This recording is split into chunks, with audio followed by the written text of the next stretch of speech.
सब कहते हैं देसी कुत्ता पालतू कुत्तों के आगे कुछ नहीं। उसकी किस्मत में बस सड़क पर मरना लिखा है। ये साबित करने के लिए कि देसी नस्ल भी असली कुत्ता है, मैंने सीधे टॉयलेट में छलांग लगा दी। दोबारा जन्म लिया और एक काले कुत्ते के शरीर में आ गया। आंख खुली तो सामने एक वैन खड़ी थी, कुत्ता चोरों की। गाड़ी का दरवाजा जोर से खुला, गंदे कपड़े पहने दो आदमी नीचे कूदे। उनके हाथ में तार वाला फंदा था। मेरे बदन के बाल खड़े हो गए। ये तो प्रोफेशनल कुत्ता चोर है। एक बोला, उधर रोको, इस कुत्ते में तो अच्छा खासा मांस निकलेगा, 20 किलो के आसपास। मैं भी कोई खाने की चीज नहीं बनने वाला था। पूरी ताकत लगाकर मुड़ा और भागने लगा, पर वो आदमी, जिसका नाम हेजी था, मेरे पीछे भागा तक नहीं। उसने आराम से गुलेल निकाली, एक स्टील की गोली मेरे सिर के पास से सनसनाती हुई निकल गई। दर्द इतना तेज था कि मेरी रफ्तार एक पल के लिए रुक गई। बस इतनी ही देर में वो ठंडा तार फंदा मेरी गर्दन में कस गया। सांस घुटने लगी।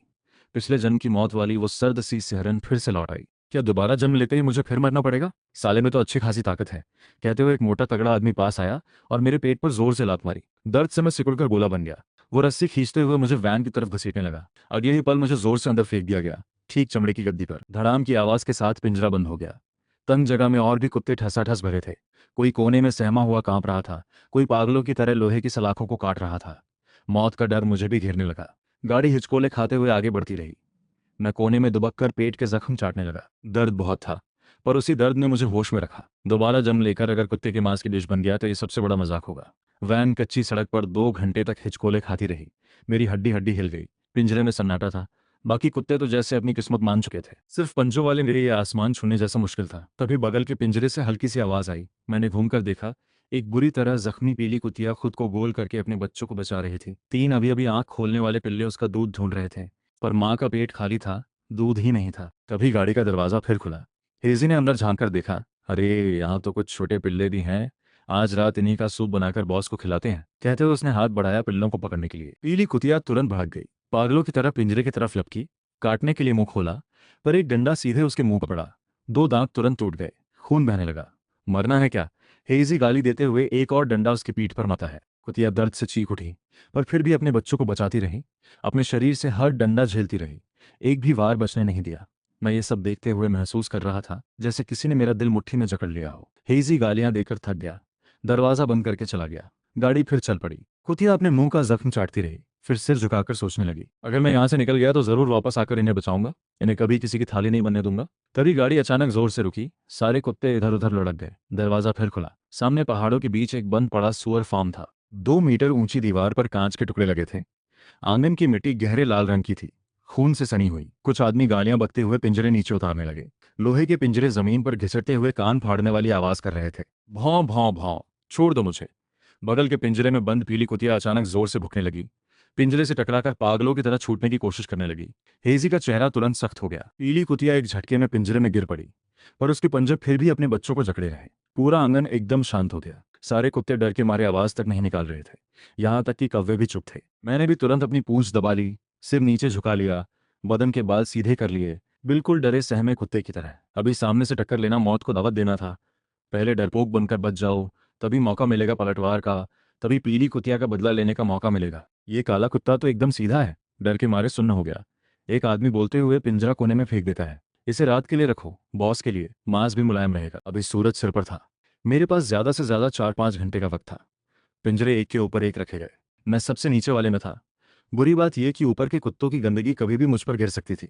अच्छी बात यह कि यहाँ सबकी नजर से बचकर मुझे भागने का मौका मिल सकता था। जल्द ही आंगन से चाकू तेज करने की और पानी उबालने की आवाजें आने लगी। वो आवाज सुनकर मेरी रूह कांप गई, बदन में सिहरन दौड़ गई। मुझे खुद को बचाना ही होगा। मैंने पंजे से पिंजरे की कुंडी खोलने की कोशिश की, नहीं हुआ। पंजा मोटा था, दरार में घुसा ही नहीं। फिर दांतों से कोशिश की, पर जाली इतनी छोटी थी कि मुंह बाहर ही नहीं निकल पा रहा था। क्या सच में मैं भुनी हुई डिश बनकर रह जाऊंगा? तभी हार मानने के ठीक पहले मुझे कुछ दिखा। पिंजरे के एक कोने का तार टूटा हुआ था, अंदर की तरफ मुड़ा हुआ, बिल्कुल सही जगह पर। मौका मिल गया। पेट के दर्द को सहते हुए मैंने अपने शरीर से उस टूटे हुए तार पर टक्कर मारी। धड़ाम धड़ाम। पास खड़े एक गंजे आदमी ने मुड़कर देखा। ये काला कुत्ता क्यों चल रहा है? मैं तुरंत रुक गया, जमीन पर लेट गया, जीभ बाहर निकाल ली। बिल्कुल डर से मरने जैसी हालत दिखाई। बहुत डर गया लगता है। कोई बात नहीं, वैसे भी रात को काट ही देंगे, गंजे आदमी ने हंसते हुए कहा। फिर हेजी के साथ फिर से शराब पीने लगा। जैसे ही उनकी नजर हटी, मैंने फिर टक्कर मारनी शुरू कर दी। 1 बार, 2 बार, 3 बार कंधे में दर्द होने लगा। मुंह में लोहे और खून का स्वाद भर गया। आखिरकार वो तार मुड़ गया। पिंजरे के नीचे एक हथेली जितनी जगह बन गई, पर इतना काफी नहीं था। अभी भी बाहर नहीं निकल सकता था। हेजी और गंजा आदमी शराब की बोतल लेकर 3 मीटर दूर बैठे थे। जमीन पर मूंगफली और अचार रखा था। आज का माल बढ़िया है। वो पीली कुतिया अच्छे दाम में बिकेगी और वो काला वाला भी बड़ा टेस्टी लग रहा है। गंजे आदमी ने शराब का घूंट भरा, मुस्कुराते हुए बोला। हेजी ने मेरी तरफ इशारा करते हुए सिर हिलाया। हाँ, ये कुत्ता बढ़िया है। आज रात के लिए एकदम सही, शराब के साथ जमेगा। अरे हाँ, बॉस बोल रहा था पहाड़ पर हिरन भी काफी हैं। हम दोनों फुर्सत में जाकर कुछ पकड़ लाएं, दाम अच्छे मिलेंगे। वो तो पक्का है। बस वो जो पहरेदार टीम है ना, वो बहुत नजर रखती है। हम रात में चुपचाप जाएंगे, किसी को पता भी नहीं चलेगा। मेरे कान तुरंत खड़े हो गए। ये तो शिकारी हैं। ये कुत्ता चोरों वाला गैंग सिर्फ कुत्ते नहीं चुराता, बल्कि पहाड़ों के अवैध शिकारियों के साथ भी मिला हुआ है। पहरेदार टीम, यही तो वो लोग हैं। पर उन्हें नहीं पता था कि मेरा असली टारगेट चाबी नहीं, बल्कि उनके पैरों के पास पड़ा वो लोहे का जबड़ा था, मुझसे आधा मीटर दूर। बस उसे पा लूं तो लीवर के सिद्धांत से तार की जाली तोड़ सकता हूँ, फिर बाहर निकल सकता हूँ। पर पकड़ूं कैसे? सीधे पंजा बढ़ाकर लेने की कोशिश करूं तो पकड़ा जाऊंगा। मेरी नजर ऊपर के पिंजरे में बंद टेडी डॉग पर पड़ी। वो पागलों जैसा टेडी कोने में सिकुड़कर कांप रहा था। मैं झट से खड़ा हुआ और उसकी तरफ जोर से गुर्राया। टेडी तुरंत भड़क गया, पिंजरे में इधर उधर उछलने और भौंकने लगा। उसके भौंकने से पूरे आंगन में हलचल मच गई। सारे कुत्ते साथ में भौंकने लगे। भौंकने की आवाजें कानों में गूंजने लगी। साले, कितना शोर है! यही सही मौका था। जैसे ही वो आदमी उठा, उसका शरीर गंजे आदमी की नजर को रोक गया। मैंने फुर्ती से पंजा बढ़ाया, नाखून से लोहे का जबड़ा पकड़ा और धीरे धीरे पिंजरे के अंदर खींचने लगा। खाएं की आवाज के साथ शराब की बोतल पिंजरे पर टूटी। कांच के टुकड़े मलमूत्र के साथ मेरे ऊपर बिखर गए। पर मुझे गंदगी की परवाह नहीं थी, नहीं घिन की। मैंने पूरी ताकत से जबड़ा पकड़े रखा। आखिरकार उसे अंदर खींच लिया। मैं तुरंत मुड़ा और अपने शरीर से बाहर की नजर रोक ली। जबड़े का एक सिरा मुंह में दबाया, दूसरा तार की टूटी जगह पर फंसाया। लीवर का सिद्धांत, बांह जितनी लंबी होगी उतना कम जोर लगेगा। पिछले जन्म की भौतिकी की पढ़ाई इस जन्म में मेरी जान बचाने वाली बन गई। मैंने पूरी ताकत लगाकर जोर से, मेरे मुंह में लोहे और खून का स्वाद भर गया। दांत लगभग टूटने वाले थे, पर मैं कामयाब हो गया। फिर भी मैंने भागने में जल्दबाजी नहीं की। अभी अंधेरा नहीं हुआ था। आंगन में सब जागे हुए थे। अभी निकलना मतलब खुद मौत के मुंह में जाना। थोड़ा और इंतजार करना था, अंधेरा होने तक, उनके और ज्यादा नशे में डूबने तक, सबसे अच्छे मौके तक। सूरज धीरे धीरे डूबने लगा। आधा आसमान लाल हो गया। आंगन में बैठे सारे आदमी अब तक शराब से लाल हो चुके थे। बोलते हुए जुबान लड़खड़ा रही थी। खड़े होना भी मुश्किल हो रहा था। हेजी लड़खड़ाते हुए उठा और मेरे पास आकर पेशाब करने लगा, पैंट की जिप खोलकर। गंजा आदमी टेबल पर सिर रखकर खर्राटे भर रहा था। यही मौका था। मैंने सांस रोकी और मछली की तरह फिसलते हुए पिंजरे के छेद से बाहर निकल गया। तेज धार वाला तार मेरे बाएं कान को काटता हुआ निकल गया। खून तुरंत बहने लगा, जमीन पर टपकने लगा। मैंने आवाज तक नहीं निकाली। दर्द की परवाह करने का वक्त ही नहीं था। मैं मेन गेट की तरफ नहीं भागा। वहां पहरा था, बड़े कुत्ते भी थे। वहां जाना मौत को बुलाना था। मेरा टारगेट था वो हेजी जो अभी पेशाब कर रहा था। उसकी कमर में पिछले दरवाजे की चाबी लटकी थी। पिछला दरवाजा कूड़ा निकालने वाला छोटा लोहे का गेट था। बस एक ताला था, उसे खोल लूं तो निकल सकता हूं। मैं बिना आवाज किए उसके पीछे पहुंचा, पंजे जमीन पर बिना आवाज के रखे। फिर अचानक उछला और उसकी कमर से लटकी चाबियों का गुच्छा मुंह से पकड़ लिया। सिर को जोर से झटका। आउच! साले हेजी डर के मारे कांप गया, खुद पर पेशाब कर बैठा। खनक की आवाज के साथ चाबियों का गुच्छा जमीन पर गिरा। मैं भी जमीन पर गिरा। तुरंत चाबियां मुंह में दबाकर तूफान की तरह पिछले दरवाजे की तरफ भागा। साला कुत्ता भाग गया। पकड़ो उसे! हेजी होश में आते ही गुस्से से चीखा। जमीन से लोहे का पाइप उठाकर मेरे पीछे भागा। मैं दरवाजे के पास पहुंचकर चाबियां जमीन पर फेंककर पंजे से पागलों की तरह सही चाबी ढूंढने लगा। पर गुच्छे में 7-8 चाबियां थीं। कौन सी सही है? पीछे से भारी कदमों की आवाज पास आती जा रही थी। गंजा आदमी भी जाग गया, हाथ में चाकू लेकर पीछे दौड़ा। मत सो! वो काला कुत्ता भाग गया। मैंने जल्दी में सबसे छोटी चाबी उठाकर ताले में डाली। नहीं, गलत।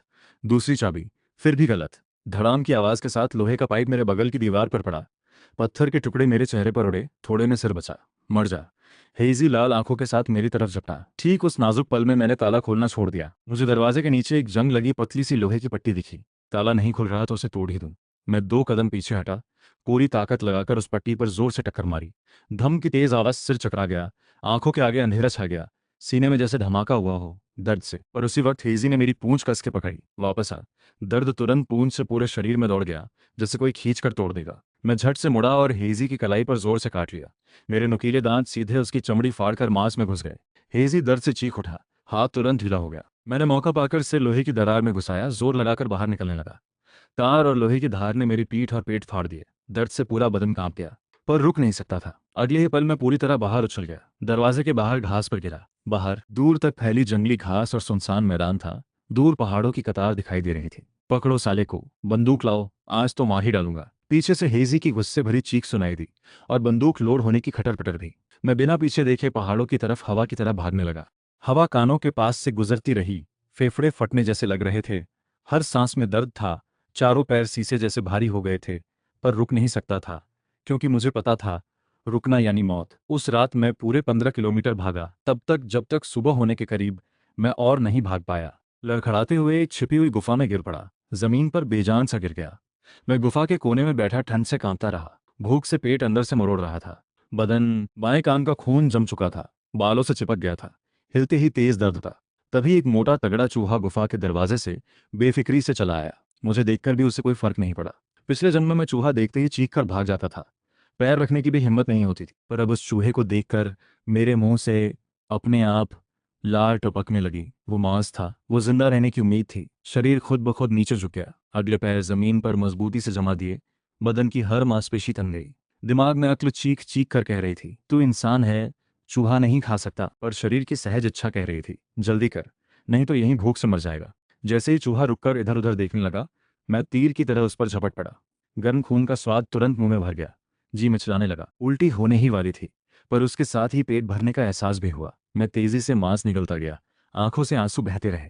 उसी पल हे छियांग नाम का वो साफ सुथरा इज्जतदार, मछली भी न मार सके ऐसा इंसान पूरी तरह खत्म हो गया। जो बचा वो था बिना नाम का एक जंगली कुत्ता, जो जिंदा रहने के लिए कुछ भी कर सकता था। मैंने अपने पंजे पर लगा खून चाटा, आंखों में रात जैसी ठंडक थी। पहला लेवल तो पास कर लिया, अब इस जंगल में एक असली कुत्ते की तरह जीना सीखना था। पर हकीकत मेरी सोच से कहीं ज्यादा क्रूर निकली। पहाड़ में घुसे तीसरे दिन मेरे बाएं कान के जख्म में इन्फेक्शन हो गया, मवाद भर गया। पूरा कान जैसे तवे पर जल रहा हो, दर्द दिमाग तक पहुंच रहा था। आधा चेहरा सूज गया, सांस भी गर्म और डरावनी लगने लगी। आंखों के आगे अंधेरा छाने लगा, बार बार भ्रम होने लगे। कभी दफ्तर की ठंडी कॉफी दिखती, कभी माँ के हाथ की बनी मीठी डिश, कभी पीली कुतिया की मरने से पहले वाली उदास आंखें, कभी मेरे माँ बाप ताबूत पर रोते हुए। पेट से गड़गड़ाहट की आवाज आई और मुझे वापस होश में लाई। उस चूहे की ताकत कब की खत्म हो चुकी थी। मैंने शिकार करने की कोशिश की, पर मैंने खुद को ज्यादा और जंगली खरगोश मुर्गियों को कम समझा। वो मेरे सोचे से कहीं ज्यादा तेज और होशियार निकले। मैं घंटों घात लगाकर बैठा रहा, आखिर में सिर्फ खरगोश का बाल मुंह में आया।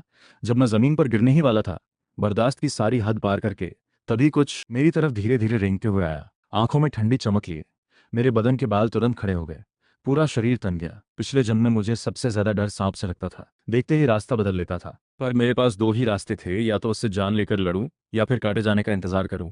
इस सुनसान गुफा में सांप अचानक मेरी तरफ झपटा, उसके दांत ठंडी चमक के साथ चमके। मैंने अपने सहज ज्ञान से बगल में छलांग लगाई, फिर उसकी गर्दन पर काट लिया। ये मैंने पिछले जन्म में एनिमल प्लैनेट पर देखा था। सांप को उसकी गर्दन पर मारो, वहीं उसका दिल होता है, वही उसकी कमजोरी है। सांप पागलों की तरह मेरे बदन से लिपट गया, कसता ही गया। लगा जैसे मेरी पसलियां टूट जाएंगी, पर मैंने उसकी गर्दन नहीं छोड़ी, चाहे उसके शल्क मेरे मुंह को छील दें, चाहे मेरी सांस रुकने लगे। पता नहीं कितनी देर बाद सांप का शरीर ढीला पड़ने लगा, हिलना बंद हो गया।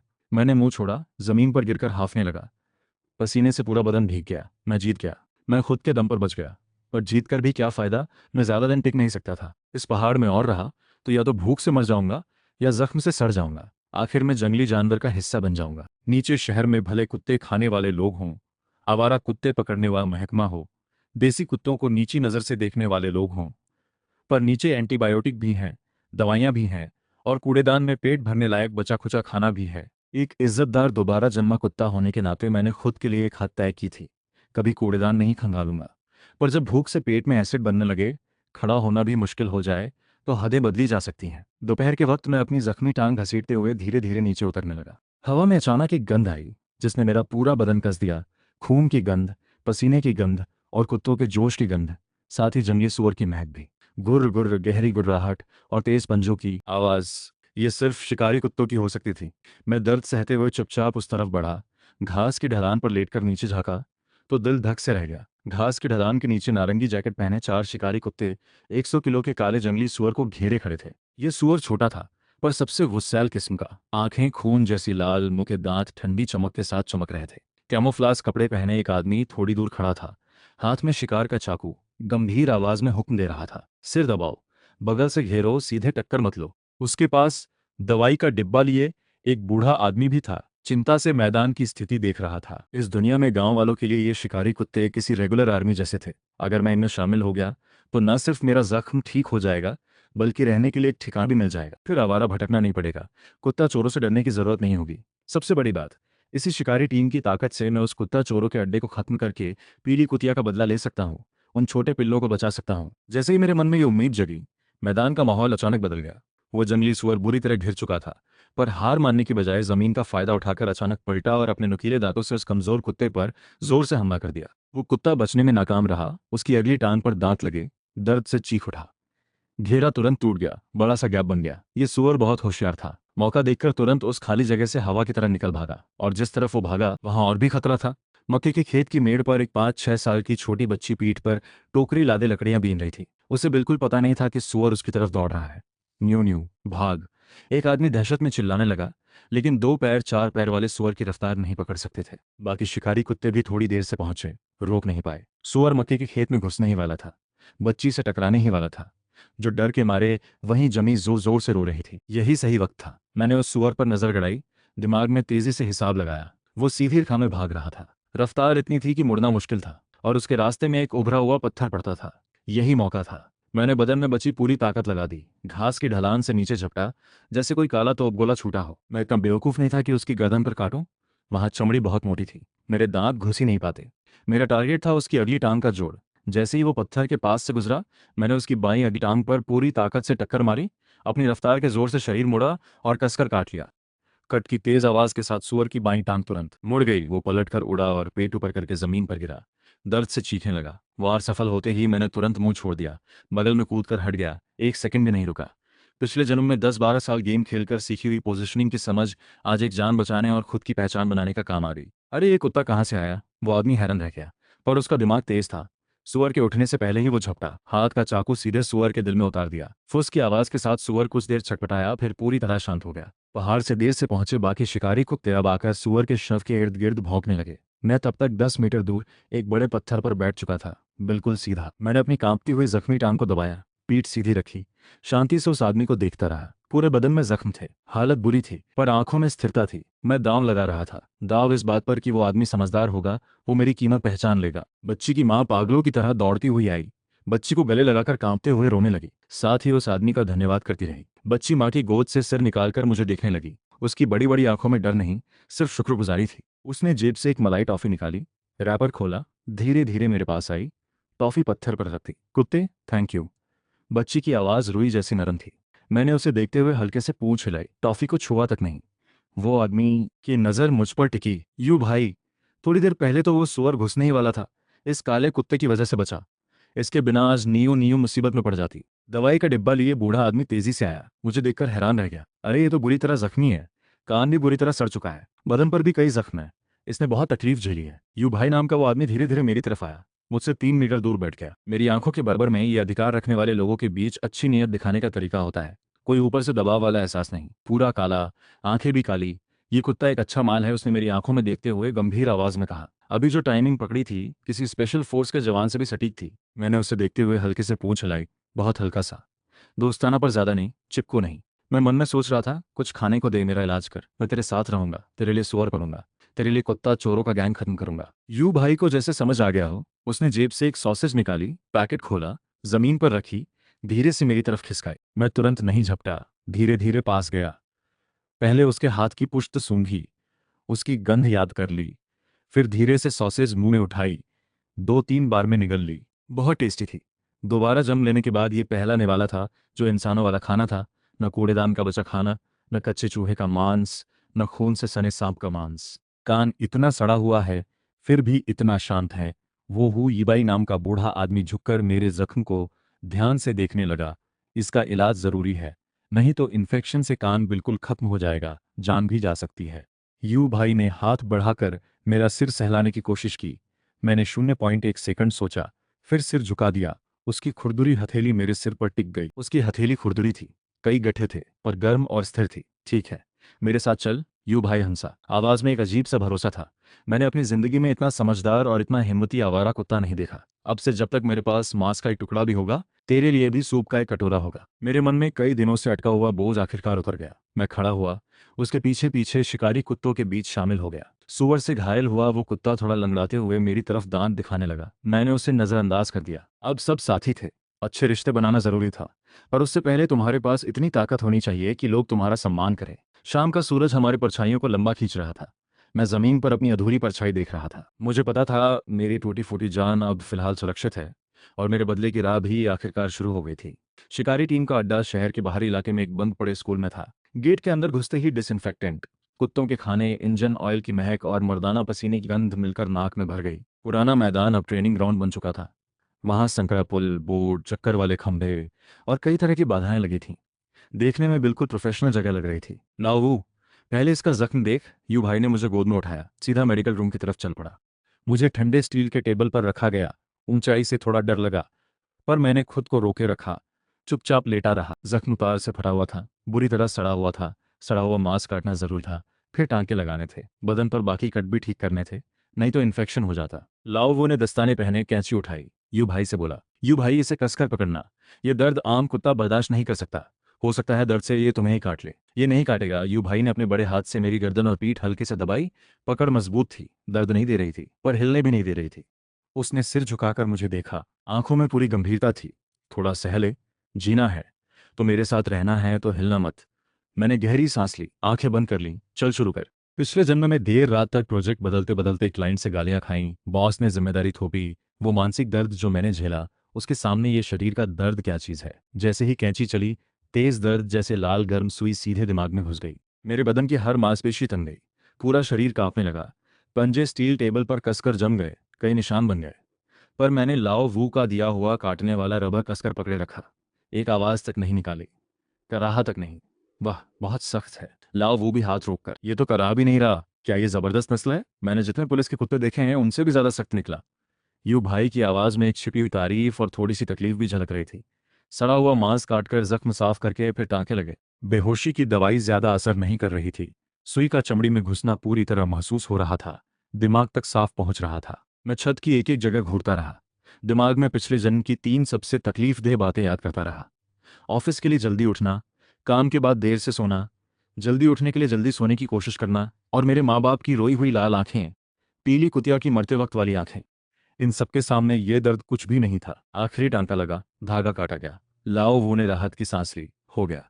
उसने मेरे कान पर नीली दवा छिड़की, बदन के बाकी जख्मों को भी साफ करके दवाई लगाई। आखिर में मुझे एक बड़ा सा सफेद प्लास्टिक का कोन पहना दिया, एलिजाबेथन कॉलर। मैंने सिर हिलाकर देखा, नजर के किनारे ये बड़ा सा गोला दिखा। मन में उदासी सी आई। ये लुक बहुत शर्मनाक था। चल नहला दे। यू भाई ने मेरी पीठ थपथपाते हुए हंसा। तेरे बदन से बदबू ऐसी आ रही है जैसे अभी अभी गड्ढे से निकला हो। अब ना नहाया तो कीड़े पड़ जाएंगे। पिछवाड़े के नहाने की जगह जब गर्म पानी मेरे बदन पर गिरा, मैं रोते रोते भावुक होने ही वाला था। दोबारा जन्म लेने के बाद ये मेरा पहला गर्म पानी का नहान था। पहली बार इतना साफ महसूस हुआ। यू भाई ने सल्फर साबुन से मुझे रगड़ा। तरीका थोड़ा सख्त था पर सफाई पूरी थी। झाग के साथ मिट्टी, खून और बदबू सब बह गई। उसने बहुत ध्यान से नहलाया, पंजों के बीच की मिट्टी तक साफ की, ताकि कोई गंदगी जख्म में न जाए। बदन की बनावट अच्छी है, थोड़ा दुबला है, पर छाती चौड़ी है। फेफड़े भी अच्छे लगते हैं। पहाड़ पर दौड़ने के लिए अच्छा माल है। बस ये जख्म ठीक से ठीक होने चाहिए। यू भाई रगड़ते रगड़ते मुझे परखता रहा। एक मर्द के हाथों इस तरह नाजुक जगहों पर रगड़ा जाना, इंसानी आत्मा वाला मैं थोड़ा शर्मा गया। सिर्फ कोने में बैठी घुंडी को घूरता रहा, खुद को बेजान लकड़ी समझने की कोशिश करता रहा। जल्द ही नहाना खत्म हुआ। यू भाई ने ड्रायर से मेरे बाल सुखाए। मैंने आईने में खुद को देखा, बिल्कुल नया लग रहा था। सिर पर बेवकूफ़ी वाली सफ़ेद पट्टी, कान पर बैंडेज बंधा हुआ। बदन के बाल अभी पूरे नहीं हो गए थे, पर वो जोश छिपाए नहीं छिप रहा था। यही होता है असली टीम का कुत्ता होना, अलग ही रौब है। खाने का वक्त हो गया। लाओ वो एक बड़ा स्टील का कटोरा लेकर आया, मेरे सामने रख दिया। ये सूखा हुआ कुत्तों वाला खाना नहीं था जैसा मैंने सोचा था, बल्कि गरम गरम खास तैयार किया गया खाना था। चिकन के शोरबे में पका मक्के का आटा, उसमें गाजर के टुकड़े, कुछ मोटे मोटे चमकदार लिवर के टुकड़े, और यहाँ तक कि एक उबला अंडा भी। खा ले, नया आया है ना, इसलिए खास तौर पर अंडा डाला है। बदन बने। पिछले जन्म में मैं हर बार बाहर का खाना मंगाकर नखरे करता था, फ्राइड चिकन, नमकीन सलाद, नमकीन अंडा। पर अब मेरी कुत्ते वाली नाक बता रही थी, ये कटोरा किसी बेहतरीन डिश से कम नहीं। मैंने सिर कटोरे में डुबो दिया, बड़े बड़े निवाले निकलने लगा। हड्डी की कुरकुराहट, लिवर की मुलायमियत, मक्के के आटे की मिठास, अंडे की मुलायमियत, सब एक साथ मुंह में घुल गया। सच में लाजवाब स्वाद। इस कुत्ते का नाम तो अभी तक नहीं रखा। लाओ वो मुझे इस तरह गपागप खाते देखकर यू भाई से बोला, दाही या हीजी तो नहीं बुला सकते? वो तो बहुत सस्ता लगेगा, उन कुत्ता चोरों जैसा। यू भाई ने सिर हिलाया। मुझे खाते देखते हुए उसकी आंखें चमक उठी। ये हवा की तरह आया, दौड़ता भी सच में तेज है और पूरा बदन कोयले जैसा काला है। यू भाई ने फैसला सुनाया, ही फेंग रखते हैं, काली आंधी लियांगशान वाला ही फेंग ली कुई का। वो ये नाम काफी है ना? रौबदार है, इसके गुस्से पर फिट बैठता है। हे फेंग, मैंने मन में सोचा। थोड़ा फिल्मी लगा पर एक मार्शल आर्ट वाली फीलिंग थी। वांगचाई या काला कोयला से तो कहीं बेहतर था। मैंने कटोरे से सिर उठाया, यू भाई की तरफ देखकर एक बार भौंका, गोया इस नाम पर मुहर लगा दी हो। पक्का, अब से इसका नाम है फेंग। भौंकने के बाद मैं फिर से सिर कटोरी में डुबो देता हूँ। पर यह सिर्फ खाना नहीं था, ये टीम में शामिल होने की एक रस्म भी थी। हर नए कुत्ते को कुत्ता घर में अपनी ताकत साबित करनी पड़ती थी। यू भाई मुझे पिछवाड़े के कुत्ता घर ले गया। कतार में लगे साफ सुथरे लोहे के पिंजरे, हर एक अलग, हालत उस कत्लगाह से 1000 गुना बेहतर थी। ठीक उसी वक्त खुली हवा का समय था। 7-8 शिकारी कुत्ते आंगन में घूम रहे थे। यू भाई को मेरे साथ इस बड़ी कॉलर वाले नए चेहरे को देखकर सबकी नजरें तुरंत मुझ पर टिक गईं। सबसे ज्यादा ध्यान खींचने वाला था एक सफेद डोगो कुत्ता, बछड़े जैसा मोटा तगड़ा, बदन पर उभरे हुए मसल्स, चेहरे पर कई निशान। साफ दिख रहा था कि ये कई लड़ाइयां लड़ चुका है। उसका नाम था टैंक। मैंने पहाड़ पर सुना था यू भाई उसका नाम पुकार रहा था। वो इस पूरी शिकारी टीम का सबसे बड़ा यानी लीडर था। टैंक धीरे धीरे मेरी तरफ आया, ऊंचे कद से मुझे देखते हुए गले से भारी गुर्राहट निकाली। ये चेतावनी भी थी और रौब जमाने का तरीका भी। आसपास के सारे कुत्ते रुककर घेरा बनाकर तमाशा देखने खड़े हो गए। ये तो तय था कि हर नए कुत्ते को लीडर से सबक मिलता ही है। यही कुत्तों की दुनिया का नियम था, बदला नहीं जा सकता। यू भाई हाथ बांधे बगल में खड़ा था, बीच में नहीं आया। कुत्तों के मामले कुत्तों पर ही छोड़ने थे। इंसान बीच में आए तो और बिगड़ सकता था। टैंक पास आया, नाक मेरे पिछले हिस्से की तरफ बढ़ाई, मेरी गंध सूंघने के लिए। ये कुत्तों की दुनिया में ताकत तय करने का तरीका होता है। ताकतवर कमजोर को सूंघता है, कमजोर को बस चुपचाप सहना पड़ता है, विरोध नहीं कर सकता। पर मैं ये बर्दाश्त नहीं कर सका। पिछले जन्म में ही चांग ऑफिस में चुप रहकर सहता रहा। बॉस मेरा क्रेडिट लेता रहा, क्लाइंट परेशान करता रहा। इस जन्म में कुत्ता बनकर भी एक और कुत्ते से पीछे सूंघवाऊं। कौन सा शरीफ इंसान मिलते ही पहले पिछवाड़ा सूंघता है। जैसे ही टैंक की नाक मेरे करीब आने ही वाली थी, मैं न पीछे हटा, न पूंछ दबाकर माफी मांगी, बल्कि अचानक पलटा और अपनी गर्दन के एलिजाबेथन कॉलर को हथियार बनाकर सीधे उसके जबड़े पर जोर से मारा। धम की भारी आवाज के साथ प्लास्टिक। उसे जरा भी उम्मीद नहीं थी कि मैं, इतना जख्मी और बीमार दिखने वाला कुत्ता, हिम्मत करके पलटवार करूंगा, और वो भी इस अजीब तरीके से। वो तुरंत गुस्से में आ गया, मुझे काटने के लिए मुंह खोला। बैठ, मैंने अचानक मुंह खोलकर एक तेज दमदार आवाज निकाली, बिल्कुल यू भाई की ट्रेनिंग वाली सख्त आवाज की नकल करते हुए। टैंक इस अचानक हुक्म से एक पल के लिए कंडीशन होकर गुस्से से ज्यादा हावी हो गया। बिना सोचे समझे उसका पिछवाड़ा नीचे झुकने लगा, लगभग बैठ ही गया। पूरा माहौल एकदम शांत हो गया। सारे कुत्ते हैरानी से देखते रह गए, सांस तक रोक ली सबने। मुझे खुद भी एक पल के लिए यकीन नहीं हुआ कि ये चालाकी वाली चाल सच में काम कर गई। जब टैंक अभी सदमे में था, मैं शांत से पेड़ के नीचे गया, पिछली टांग उठाकर पेशाब किया और खासतौर पर पंजों के बल खड़े होकर टैंक के पुराने निशान से पूरे 2 सेंटीमीटर ऊंचा निशान बनाया। जितना ऊंचा पेशाब उतना बड़ा बॉस। मैं पैर नीचे किया, टैंक की तरफ हल्की सी नजर डाली, फिर मुड़कर यू भाई के पास वापस गया, आराम से बैठ गया, जीभ बाहर निकालकर वही मासूम सी मुस्कान दी। यू भाई ने पूरा तमाशा देखा, होंठ फड़फड़ाए, फिर अचानक जोर से हंसने लगा। हंसते हंसते आंखों में आंसू आ गए। लाओ वो, देखा तूने, इसने अभी हुक्म की नकल करके झूठा ऑर्डर दिया, और ये पेशाब वाली बात, सच में बहुत हिम्मत की। ये कुत्ता तो कमाल है। लाओ वो भी हंस पड़ा, सिर हिलाते हुए बोला, इस बार टैंक को असली टक्कर मिली है। अब पता नहीं इस अड्डे में असली बॉस कौन बनेगा। टैंक वहीं खड़ा रहा, कभी अपने ढके हुए पेशाब के निशान को देखता, कभी यू भाई के पास इतराते हुए बैठे। मुझे चेहरे पर पूरा शक। उस रात मुझे अपना अलग कमरा मिला। लकड़ी के बिस्तर पर एक पुराना आर्मी कोट बिछा था, नरम नरम, पहाड़ की पत्थर वाली जमीन से 1000 गुना आरामदायक।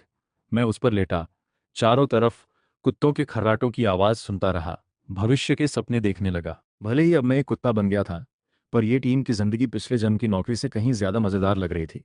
यहाँ कोई केपीआई नहीं था, यहाँ ना कभी ना खत्म होने वाला प्रोजेक्ट था, न जिम्मेदारी थोपने वाला साथी, न परेशान करने वाला क्लाइंट। यहाँ बस सीधी ताकत की भाषा थी, सबसे शुद्ध भरोसा था, और जान देने वाले साथी थे। पर मुझे पता था ये सुकून थोड़े दिन का ही है। शिकारी टीम में शामिल होने का मतलब ये नहीं कि अब सिर्फ कूड़ेदान का डर खत्म हुआ। आगे तो जंगल के असली खूंखार जानवर, बेलगाम शिकारी, और मेरी सबसे बड़ी दुश्मनी वाला वो कुत्ता, चोरों का ज्ञान इंतजार कर रहा था। मुझे जल्दी ताकतवर बनना था, इतना ताकतवर कि खुद को बचा सकूं, यू भाई को बचा सकूं, और जो कुछ भी मुझे प्यारा है उसे बचा सकूं। इसी पल मेरे अंदर की सोई हुई गर्मी बहुत दिनों बाद फिर से जाग उठी। गुड नाइट है फैंग, कल फिर एक नया दिन है। कहते हैं चोट ठीक होने में 100 दिन लगते हैं, पर रोज ट्रेनिंग करने वाले कुत्ते के लिए ठीक होने की रफ्तार जैसे कोई चीट कोड लग गया हो। 15 दिन बाद खट की आवाज के साथ लाओ ने मेरे गले से एलिजाबेथन कॉलर काट दिया। पूरी दुनिया अचानक खुली खुली लगने लगी। मैं सिर हिलाया, बायां कान थोड़ा कटा हुआ रह था। लाओ ने कहा, ये तो निशान है, इससे तू और खूंखार और रौबदार लगेगा। बदन के बाकी जख्म भी भर गए, बस हल्की हल्की लकीरें रह गईं, मानो कोई मेडल हो। हे फैंग, आज से तुझे भी मॉर्निंग एक्सरसाइज में आना है, यू भाई जूते के फीते बांधते हुए बोला। मॉर्निंग एक्सरसाइज शिकारी टीम का पक्का नियम था।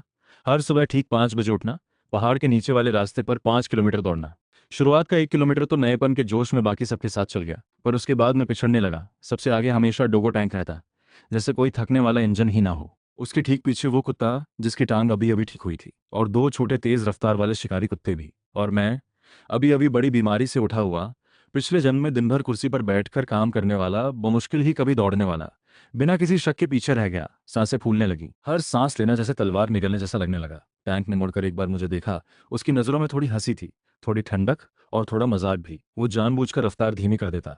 जैसे ही मैं हफ्ते हुए उसके पास पहुंचता, अचानक तेज भागकर पिछले पैरों से मिट्टी उड़ाकर सीधे मेरे मुंह पर मार देता। मैंने मुंह की मिट्टी थूकी, अंदर गुस्से की आग भड़क गई। ठीक है, ये हिसाब पक्का बराबर होगा। उस दिन से मैंने खुद के लिए एक्स्ट्रा ट्रेनिंग शुरू कर दी। हर सुबह 4 बजे सूरज उगने से पहले मैं चुपचाप उठ जाता, ट्रेनिंग ग्राउंड के चक्कर लगाता। बाकी 5 किलोमीटर दौड़ते तो मैं 10 किलोमीटर दौड़ता।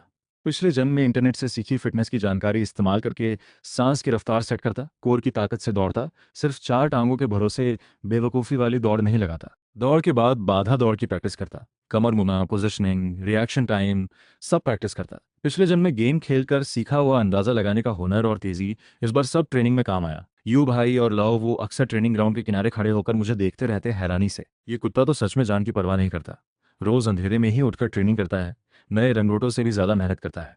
लाओ वो सिगरेट पीते हुए बोला, इसके दिल में कोई बात है, कोई जोश दबा हुआ है।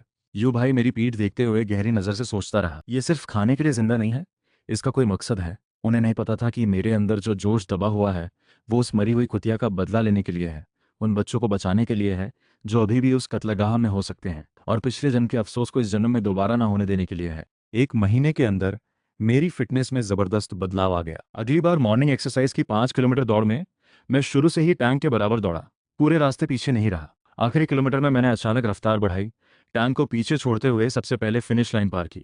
मैं फिनिश लाइन पर खड़ा जीप बाहर निकाले हाँफते हुए टैंक को देख रहा था। हल्के से पूंछ हिलाई, क्या मानते हो या नहीं? टैंक ने मुझे देखा। उसकी नज़रों में अब पहले वाली हंसी नहीं थी, बल्कि थोड़ी मान्यता थी। ट्रेनिंग ग्राउंड की बाधा दौड़ तो जैसे मेरा घर मैदान ही बन गई। संकरा पुल, चक्कर वाले खंभे, बोर्ड, ऊंची कूद, जो चीज़ें आम कुत्तों को सीखने में महीनों लगती थीं, वो मैंने पिछले जन्म के गेमिंग वाले पोजीशनिंग और अंदाजे के हुनर से आराम से पूरी कर ली। पहली बार पूरी बाधा दौड़ पूरी करने में मुझे सिर्फ 47 सेकंड लगे, अड्डे के सबसे तेज रिकॉर्ड से पूरे 10 सेकंड कम। यू भाई स्टॉप वॉच देखते हुए हैरानी से बोल भी नहीं पाया कुछ देर। लाओ वो बगल में बार बार बोलता रहा, ये कुत्ता तो कमाल हो गया, सच में कमाल हो गया। काटने और झपटने वाली ट्रेनिंग में तो मैंने और भी हैरान करने वाला हुनर दिखाया। मैं हमेशा सामने वाले की कमजोरी सटीक पकड़ लेता, एक ही वार में काबू कर लेता। कभी बेकार दांव पेच नहीं करता, कभी बेकार मेहनत नहीं करता। यू भाई सुरक्षा वाली सूट पहनकर मेरा ट्रेनिंग पार्टनर बनता। मैं उसकी बाह पर काटकर पूरी ताकत से पकड़ लेता, वो चाहे कितना भी झटके छूट नहीं पाता। जैसे ही वो रुकने को कहता, मैं तुरंत छोड़ देता, आराम से उसके सामने बैठ जाता, जरा भी चोट नहीं पहुंचाता। Good boy. यू भाई हेलमेट उतारकर मेरा सिर सहलाता, बेहद खुश होकर हंसता, आंखों में गर्व झलकता। मैं शिकारी टीम का असली स्टार बन चुका था। पहले जो कुत्ता मुझसे दुश्मनी रखता था वो अब मेरे पीछे पीछे घूमता, जहां मैं जाता वो पीछे आता, आंखों में इज्जत झलकती। टैंक भले जुबान से न कहे, पर उसने भी दिल से मान लिया था। ट्रेनिंग में वो खुद मेरे साथ मिलकर काम करता, पहाड़ पर जाने पर मेरे बराबर चलता। हम दोनों बेहतरीन साथी बन गए। दिन गुजरते गए, शिकारी टीम में मेरे दिन भरे भरे और सुकून वाले हो गए। यू भाई सच में मुझसे बहुत प्यार करता था। वो मेरे लिए सबसे अच्छा मीट स्नैक लाता, बत्तख वाला खिलौना लाता, ट्रेनिंग के बाद मेरे पंजे साफ करता, बीमार पड़ने पर पूरी रात मेरे पिंजरे के पास बैठा रहता, सोता तक नहीं। पहली बार मुझे एहसास हुआ कि किसी के दिल में जगह होने का मतलब क्या होता है। पर रात को अक्सर मुझे पिछले जन्म के सपने आते। मैं सपने में देखता मैं ऑफिस की सीट पर ही मर गया, कंप्यूटर स्क्रीन पर 18वीं बार बदा जा रहा अधूरा प्रोजेक्ट खुला था। मैं सपने में देखता मेरे अंतिम संस्कार में मेरे माँ बाप ताबूत पर सिर रखे फूट फूट कर रो रहे थे। माँ बार बार मेरा नाम पुकार रही थी, बेटा घर आ जा। मैं उन्हें गले लगाना चाहता था, पर सिर्फ उनके शरीर से आर पार निकल जाता, कुछ भी नहीं कर पाता। मैं सपने में देखता बॉस मेरा प्रोजेक्ट लेकर मीटिंग में क्रेडिट ले रहा था, कह रहा था कि ये उसकी टीम ने बनाया है, और मेरी लाश को कंधा देकर वो उस घर में घुस रहा है जो मैंने 5 साल की कमाई से खरीदा था। हर बार सपने से उठता तो पूरा बदन पसीने से भीगा होता, आंखों के कोने गीले होते, और हर बार उठकर देखता तो यू भाई न जाने कब से मेरे पिंजरे के दरवाजे पर खड़ा होता, मेरे ऊपर कंबल ठीक से उड़ा देता, मेरे कटोरे में कुछ मीट के टुकड़े डाल देता। वो कुछ नहीं कहता, पर मुझे पता था वो समझता है। वो रिटायर्ड फौजी था, मौत बहुत करीब से देख चुका था। वो जानता था बेबसी का दर्द क्या होता है, अपनों को बचाना चाहकर भी न बचा पाने का दुख क्या होता है। पिछले जन्म में 28 साल जीकर भी किसी ने कभी इतनी खामोशी से मेरा ख्याल नहीं रखा, इतना बिना शर्त भरोसा नहीं किया, चाहे अब मैं सिर्फ एक कुत्ता ही क्यों ना हूं। मैंने मन ही मन कसम खाई, इस जन्म में मैं जरूर यू भाई की रक्षा करूंगा, इस इंसान की जिसने मुझे नई जिंदगी दी। जो भी इसे हाथ लगाएगा उसका गला फाड़ दूंगा। एक दिन मैं यू भाई और बाकियों के साथ पहाड़ की गश्त पर गया। अचानक कुछ हाथ लग गया। हमें जंगल में शिकारियों के लगाए कुछ फंदे मिले। साथ ही एक हिरण का शव भी मिला जिसका सिर्फ हड्डियों का ढांचा बचा था। पास में कुछ सिगरेट के टुकड़े और बियर की बोतलें भी पड़ी थीं। मैंने पास जाकर सूंघा। बदन के बाल तुरंत खड़े हो गए। ये गंध, ये हैजी और गंजे आदमी की गंध थी। वही कुत्तों वाला अड्डा। मैं यू भाई की तरफ पागलों की तरह भौंकने लगा। उसकी पैंट खींचकर घाटी की तरफ इशारा करने लगा। यू भाई तुरंत समझ गया। उसका चेहरा सख्त हो गया। लाओ वू से बोला, लाओ वू, हथियार लाओ, हेइफेंग को कुछ मिला है। मैं उन्हें लेकर करीब 2 घंटे पहाड़ में घुमाता रहा। आखिरकार दूर से वही बंद पड़ा सुअर फार्म दिखा। वही कत्लगाह जहां मैं मरते मरते बचा था। आंगन से अभी भी कुत्तों की दर्द भरी आवाजें आ रही थीं, साथ ही चाकू तेज करने की आवाज भी। यू भाई घास की ढलान पर लेटकर दूरबीन से देखने लगा। गुस्से से मुट्ठी कस ली। साले यही लोग हैं, सिर्फ अवैध शिकार ही नहीं, कुत्ते चोरी और उनका कत्ल भी करते हैं। यू भाई दांत भींचकर लाओ वू से बोला, लाओ वू, पुलिस को खबर करो, लोकेशन फॉरेस्ट पुलिस और थाने को भेज दो, जल्दी बुलाओ। इन लोगों के पास हथियार हैं, हम सीधे नहीं भिड़ सकते। लाओ वो टेलीफोन निकालकर पुलिस को खबर करने लगा। मैं यू भाई के पास लेटकर आंगन में खड़े हेजी और गंजे आदमी को घूर रहा था। आंखें खून जैसी लाल हो गई थीं। यही वो लोग हैं। इन्होंने ही उस बच्चों वाली कुतिया को मार डाला। इन्होंने ही मुझे लगभग सूप बना दिया था। इन्होंने ही न जाने कितने बेकसूर कुत्तों को तबाह किया। मन कर रहा था अभी नीचे कूद कर इनका गला फाड़ दूं, पर मुझे पता था जल्दबाजी नहीं करनी। यू भाई को मुसीबत में नहीं डालना, उसे खतरे में नहीं डालना। हम करीब आधे घंटे इंतजार करते रहे, तभी सायरन की लाल नीली रोशनी पूरी घाटी में फैल गई। पुलिस अंदर घुसी। आंगन में मौजूद सारे कुत्ता चोरों को गिरफ्तार कर लिया। मैं यू भाई के साथ अंदर भागा।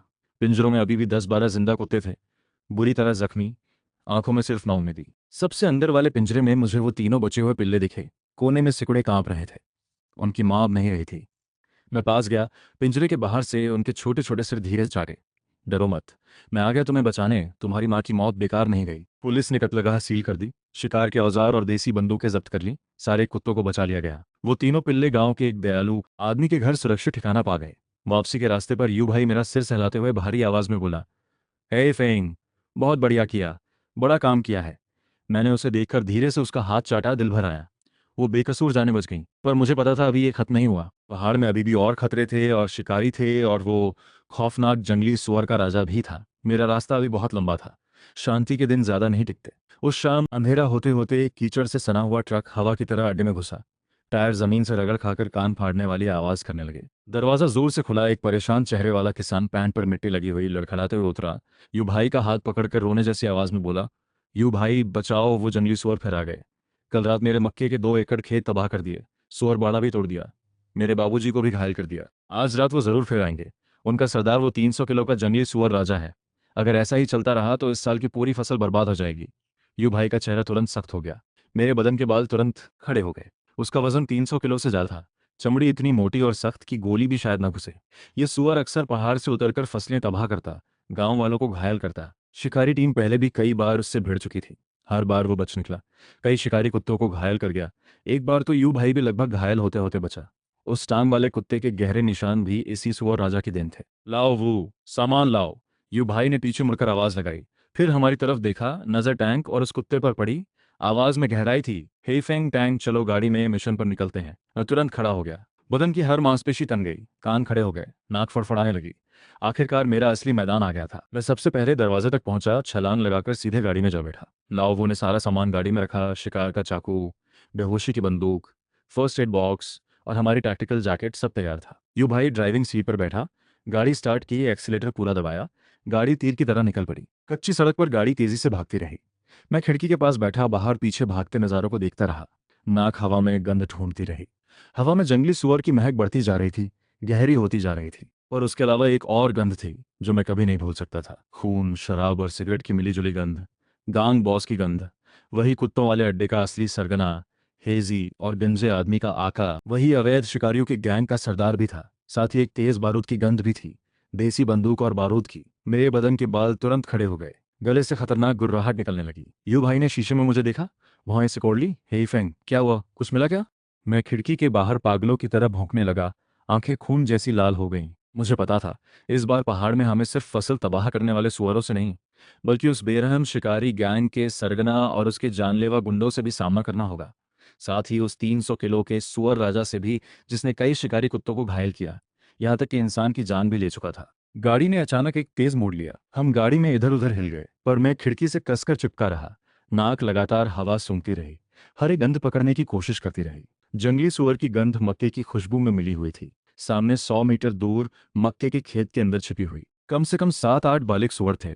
उनका सरदार, वो सुअर राजा, उसकी सांस भारी और खतरनाक थी। इतनी दूर से भी उसकी खतरनाक ताकत महसूस हो रही थी। और उससे भी ज्यादा जो मुझे चौंका रहा था, वो गांग बॉस की सस्ती सिगरेट, खून और शराब की मिलीजुली गंध थी। ठीक मक्के के खेत के पास पहाड़ी घाटी में छिपा हुआ, साथ में कम से कम 7 हथियारबंद खतरनाक आदमी। बंदूक की बारूद की गंध इतनी तेज थी कि दम घुटने लगे। मेरे गले से गहरी चेतावनी वाली आवाज निकली। सिर से यू भाई की बांह को जोर से रगड़ा।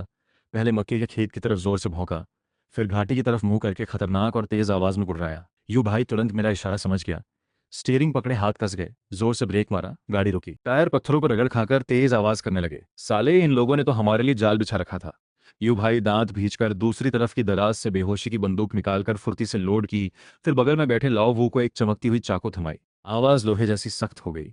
लाओ वू, तुम गाड़ी में रुको। फौरन फॉरेस्ट पुलिस और थाने को बैकअप के लिए बुलाओ। सही लोकेशन भेजो। बोलो हमें अवैध शिकारियों का गैंग और बड़ी तादाद में जंगली सुअर मिले हैं। हालात गंभीर हैं, फौरन मदद चाहिए। लाओ वू ने सिर हिलाया। हाथ बिल्कुल नहीं कांपा। फौरन फोन उठाकर नंबर मिलाने लगा। उंगलियां स्क्रीन पर। यही शिकारी टीम का इकट्ठा होने का इशारा था। मैं, टैंक और वो कुत्ता तुरंत गाड़ी से कूदे तिकोने घेरे में यू भाई के इर्द गिर्द खड़े हो गए। पीठ तनी हुई, कान बिल्कुल सीधे, आंखों में पूरी सतर्कता। यू भाई नीचे झुका। अपनी खुरदुरी हथेली से एक एक करके हम सबका सिर थपथपाया। आवाज बहुत धीमी पर साफ। याद रखो, सुअर राजा से सीधी टक्कर मत लेना। बस बैकअप आने टाइम निकालना है। आखिर में यू भाई की नजर मुझ पर टिकी। आंखों में भरोसा भी था और थोड़ी फिक्र भी। हे फेंग, तुम घाटी की तरफ जाओ। उन लोगों की गिनती, हथियार और सही जगह पता लगाओ। बिल्कुल सीधी टक्कर मत लेना। हालात समझते ही फौरन वापस आ जाना, समझे? मैंने एक बार भौंक कर जवाब दिया। सिर से उसकी हथेली को धीरे से रगड़ा। वो शिकार करने नहीं आया था। हमने उसका कुत्ता चोरों वाला अड्डा उजाड़ दिया था। उसकी सबसे बड़ी कमाई का जरिया खत्म कर दिया था। और उसके दो खास आदमी हेजी और गंजा भी सलाखों के पीछे भेज दिए थे। इस बार वो सीधा यू भाई की जान लेने आया था। यहां तक कि गांव वाले की मदद वाली गुहार भी शायद उसी की बिछाई हुई चाल थी। मैं रात के अंधेरे और मक्के के खेत की आड़ में चुपचाप घाटी की तरफ बढ़ने लगा। पंजे नरम मिट्टी पर बिना आवाज के पड़ते रहे। घास का एक पत्ता तक नहीं हिला। पिछले जन्म में 10-12 साल गेम खेलकर सीखी हुई पोजीशनिंग और छुपने की समझ आज पूरी तरह कमा रही थी। घाटी के पास पहुंचते ही गांग बॉस की भारी आवाज सुनाई दी, लपलपाती हुई। सब लोग हथियार कस के पकड़ो। अभी मैं बारूद फोड़ूंगा। सुअर पागल होकर सीधे झांग बूढ़े के मक्के के खेत की तरफ भागेंगे। वो झांग नाम का लड़का जरूर अपने कुत्ते के साथ अंदर घुसेगा। तब हम खेत के दोनों तरफ से घेरा बनाएंगे। सुअर राजा को उसके साथ अच्छे से खेलने देंगे। आसपास से कुछ आवाजें हमें भरती सुनाई दी। साथ ही बंदूक लोड होने की खटर पटर भी। सुनकर मेरा पूरा बदन ठंडा पड़ गया। जब वो सुअर से बुरी तरह घायल हो जाए, आधी जान बच जाए, तब हम जाकर चाकू चलाएंगे। बोल देंगे सुअर के हमले में मरा, कोई शक भी नहीं करेगा। झांग के मरते ही ये पूरा पहाड़ हमारा हो जाएगा। गांग भाई, वो हमारा अड्डा उजाड़ने वाला काला कुत्ता कहाँ है? वही तो। गांग बॉस ने एक घूंट पी। आवाज में पूरी बेरहमी थी। उस कमीने कुत्ते को पकड़कर सीधे जिंदा काटकर खाल उधेड़कर कालीन बनाएंगे। हेजी और गंजे का बदला पूरा। मेरा दिल एकदम तली तक बैठ गया। पूरी बात पलट गई थी। ये लोग सिर्फ मौके का फायदा उठाकर मारना नहीं चाहते थे। इन्होंने पहले ही यू भाई की हर हरकत, शिकारी टीम के हर पैटर्न को समझ लिया था। यहां तक कि मुझे भी अपनी योजना में गिन रखा था। और जो बात मुझे सबसे ज्यादा चौंका गई, गांव बॉस ने आगे कुछ ऐसा बोला जिसने मेरा खून जमा दिया। अच्छा, झांग साहब ने खासतौर पर बोला है कि अगर वो काला कुत्ता जिंदा पकड़ में आए तो उसे लेकर आना। झांग साहब कह रहे थे इस कुत्ते में कुछ अजीब बात है, वो देखना चाहते हैं। आखिर ये कमोड से निकला हुआ कुत्ता है क्या चीज? झांग, फिर वही झांग। पिछले जन्म में मुझे मशीन की तरह इस्तेमाल करने वाला, मेरी 5 साल की मेहनत छीनने वाला, मेरी लाश पर पैर रखकर आगे बढ़ने वाला वही झांग। उसे कैसे पता कि मैं दोबारा जन्मा हूं? उसे कैसे पता कि मैं कमोड से पैदा हुआ हूं? मेरे दिमाग में एक धमाका हुआ। सब कुछ खाली सा लगने लगा। पैर के नीचे अचानक एक सूखी टहनी टूटी। कट की हल्की सी आवाज इस सन्नाटे में बहुत तेज लगी। कौन है वहां? गांग बॉस की आवाज अचानक खतरनाक हो गई। टॉर्च की तेज रोशनी सीधे मेरी तरफ आने लगी। मैं बिना सोचे मुड़ा, हवा की तरह मक्के के खेत में भागा। पीछे से तुरंत बंदूक चलने की आवाज आई। गोली पास ही मक्के के पौधे को टकराते ही उड़ा गई। टुकड़े और लकड़ी के छिलके मेरे बदन पर बिखर गए। साले, वही काला कुत्ता है। वो जासूसी करने आया, पकड़ो उसे। गांग बॉस की गुस्से भरी चीख सुनाई दी। पीछे कई पैरों की आवाज और गालियां लगातार आ रही थीं। मैं हवा की तरह मक्के के खेत में भागता रहा। दिमाग में बस एक ही बात थी, ये खबर हर हाल में यू भाई तक पहुंचानी है, उसे सावधान करना है। पर जैसे ही मैं खेत से बाहर निकला, सामने का नजारा देखकर मैं वहीं जम गया। पूरा बदन ठंडा पड़ गया। मेड़ पर खड़ी गाड़ी खाली थी। यू भाई गायब था। टैंक भी नहीं था। सिर्फ खिड़की का टूटा हुआ कांच बिखरा पड़ा था। लाव वो गाड़ी के पास गिरा था, माथे से खून बह रहा था, बेहोश था। हाथ में अभी भी फोन कसकर पकड़ा हुआ था, कॉल कटी नहीं थी। क्या यू भाई को उन लोगों ने पकड़ लिया, या वो मक्के के खेत में घुसकर सुअरों के घेरे में फंस गया? तभी जब मैं घबराया हुआ खड़ा था, पीछे से सुअर की भारी सांसों की आवाज आई, साथ ही खुरों की मिट्टी पर पड़ने की भारी आवाज। जमीन हल्का सा हिल रही थी। मैं तुरंत मुड़ा तो देखा वो 300 किलो का सुअर राजा मुझसे 5 मीटर दूर खड़ा था, आंखें लाल। उसके बदन पर बारूद से जले हुए जख्म थे। बारूद और मिट्टी मिलकर उसके शरीर पर मोटी परत जमा गई थी। उसके मुंह के दांत उंगली जितने लंबे थे, उनसे लार टपक रही थी। साफ पता चल रहा था वो बारूद से पूरी तरह पागल हो चुका है। और उसके पीछे गांग बॉस अपने 7 हट्टे-कट्टे आदमियों के साथ, हाथों में देसी बंदूक और चाकू लिए, धीरे धीरे घेरा बना रहा था, आंखों में पूरी बेरहमी। उसने मुझे और सुअर राजा दोनों को बीच में फंसा लिया था। अरे वाह, ढूंढते ढूंढते खुद ही सामने आ गया। गांग बॉस ने हाथ की बंदूक हिलाई, नली सीधे मेरी तरफ, मुस्कुराते हुए बोला, पहले झांग को निपटाने का सोचा था, पर तू खुद ही जाल में आ गया। पहले तुझे ही निपटा देते हैं, फिर झांग को भी। आज मालिक और नौकर दोनों को यमराज के पास भेजते हैं। मेरे बदन के बाल तुरंत खड़े हो गए। मैं बेहोश पड़े लाव वो के आगे मजबूती से खड़ा हो गया, चारों पैर जमीन में जमा दिए। गले से इस जन्म की सबसे खतरनाक गुर्राहट निकली। मरना पड़े तो मरूंगा, पर इन्हें लाव वो पर हाथ नहीं रखने दूंगा, और मक्के के खेत में घुसकर यू भाई को नुकसान भी नहीं पहुंचाने दूंगा। सुअर राजा एक और पटाखे की चोट खाकर कान फाड़ने वाली गुर्राहट के साथ हवा की तरह मेरी तरफ भागा। 300 किलो का बदन जबरदस्त रफ्तार से आ रहा था। मुझे लग रहा था दम घुट जाएगा। मैं बदन कस लिया, पंजे जमीन में जमा दिए, आखिरी लड़ाई के लिए तैयार हो गया। पिछले जन्म में मैं खुद को भी नहीं बचा सका था, इस जन्म में अपनों को तकलीफ में देखना मंजूर नहीं था। सुअर राजा मुझसे सिर्फ 2 मीटर दूर था, टकराने ही वाला था।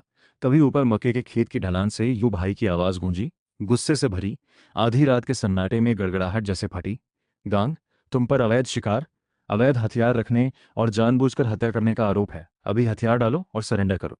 गांग बॉस ने तेजी से सिर उठाया, देखा यू भाई ढलान पर खड़ा था, हाथ में बेहोशी की बंदूक सीधे उसके सिर की तरफ। गांव के मुखिया चाचा करीब 20-25 गांव वालों के साथ हाथों में लाठी और फावड़े लिए जोर शोर से दौड़े चले आए। उनकी टॉर्च की रोशनी से पूरा खेत दिन जैसा रोशन हो गया। असल में यू भाई ने लाओवू से पुलिस बुलवाने के साथ साथ पहले ही मुखिया चाचा को भी फोन कर दिया था। शुरू से ही उसका इरादा इन गुंडों से सीधी टक्कर लेकर नहीं था। गांग बॉस घबरा गया, हाथ उठाकर यू भाई पर बंदूक चलाने ही वाला था कि मैंने ये सुनहरा मौका पकड़ लिया। काली बिजली की तरह उछला। मेरा निशाना उसका बदन नहीं, बंदूक पकड़ी हुई उसकी कलाई थी। उसकी उंगली ट्रिगर दबाने से ठीक 1 सेकंड पहले मैंने जोर से उसकी कलाई पर काट लिया। मेरे नुकीले दांत सीधे उसकी कलाई फाड़ गए। गांव बॉस दर्द से बुरी तरह विकृत आवाज में चीखा। देसी बंदूक खनक की आवाज के साथ जमीन पर गिर गई। वो अपनी खून बहती कलाई हिलाते हुए जमीन पर लौटने लगा। मैंने पूरी ताकत से मुंह भींचे रखा, बिल्कुल नहीं छोड़ा। टैंक भी दौड़कर आया, उसकी दूसरी बांह पर काट लिया, उसे जमीन पर कसकर दबाकर हिलने नहीं दिया। बाकी बचे हट्टे कट्टे गुंडे गांव वालों और शिकारी कुत्तों से घिर गए। चंद पलों में सबको काबू कर लिया गया। हथियार सारे जब्त हो गए, सब जमीन पर औंधे पड़े थे। पर तभी बिजली सी चमकी और टैंक की टक्कर से पहले ही बुरी तरह घायल हो चुका सुअर राजा पूरी तरह पागलपन की हालत में आ गया। बिना किसी परवाह के मुड़कर मेड़ की तरफ भागा, जहां सबसे बड़ा बच्चा 10 साल का था। सबसे छोटी वही नीयू नीयू थी, जिसे मैंने पहले बचाया था, सिर्फ 5 साल की। सब बच्चे डर के मारे वहीं जम गए, जोर जोर से रोने गए, भागना तक भूल गए। ये भाई बहुत दूर था, वक्त पर पहुंच नहीं सकता था। गांव वाले भी घबरा गए। हाथ के औजार पागल हो चुके सुअर राजा को रोकने के लिए काफी नहीं थे। मैंने तुरंत गांव बॉस को छोड़ा, हवा की तरह उस तरफ भागा। दिमाग बिल्कुल खाली था, सिर्फ एक बात दिमाग में गूंज रही थी, बच्चों को कुछ नहीं होने देना है। पिछले जन्म में मैं अपने माँ बाप तक की रक्षा नहीं कर पाया था, उनकी सेवा तक नहीं कर पाया था। इस जन्म में किसी बेकसूर को मेरे सामने जरा भी नुकसान होते नहीं देख सकता। मैंने पूरी ताकत लगाकर चारों पैरों से पूरी रफ्तार पकड़ी। हवा कानों में सनसना रही थी, बदन का हर मसल जल रहा था। आखिरकार सुअर राजा के दांत नींव नींव से टकराने से ठीक 1 सेकंड पहले मैंने जोर से उसकी पिछली टांग के जोड़ पर टक्कर मारी, साथ ही उसकी पिछली टांग के टेंडन पर कसकर काट लिया, सिर से जोर से झटका दिया। सुअर राजा की टांग का टेंडन बुरी तरह फट गया। दर्द से वो अचानक मुड़ा, अपने बड़े बड़े खुर से जोर से मेरे सीने पर वार किया। धम की तेज आवाज के साथ में किसी टूटी हुई गुड़िया की तरह हवा में हे फेंग यू भाई की दिल दहला देने वाली चीख सुनाई दी। वो हवा की तरह ढलान से नीचे भागा, हाथ की बेहोशी की बंदूक लगातार चलाई। तीनों गोलियां सीधे सुअर राजा के बदन में जा घुसीं। सुअर राजा अपना विशाल बदन हिलाते हुए फिर मेरी तरफ आने की कोशिश करता रहा, पर बेहोशी की दवा जल्दी असर करने लगी। उसकी हरकतें धीमी पड़ने लगी, आंखों की लाली भी कम होने लगी।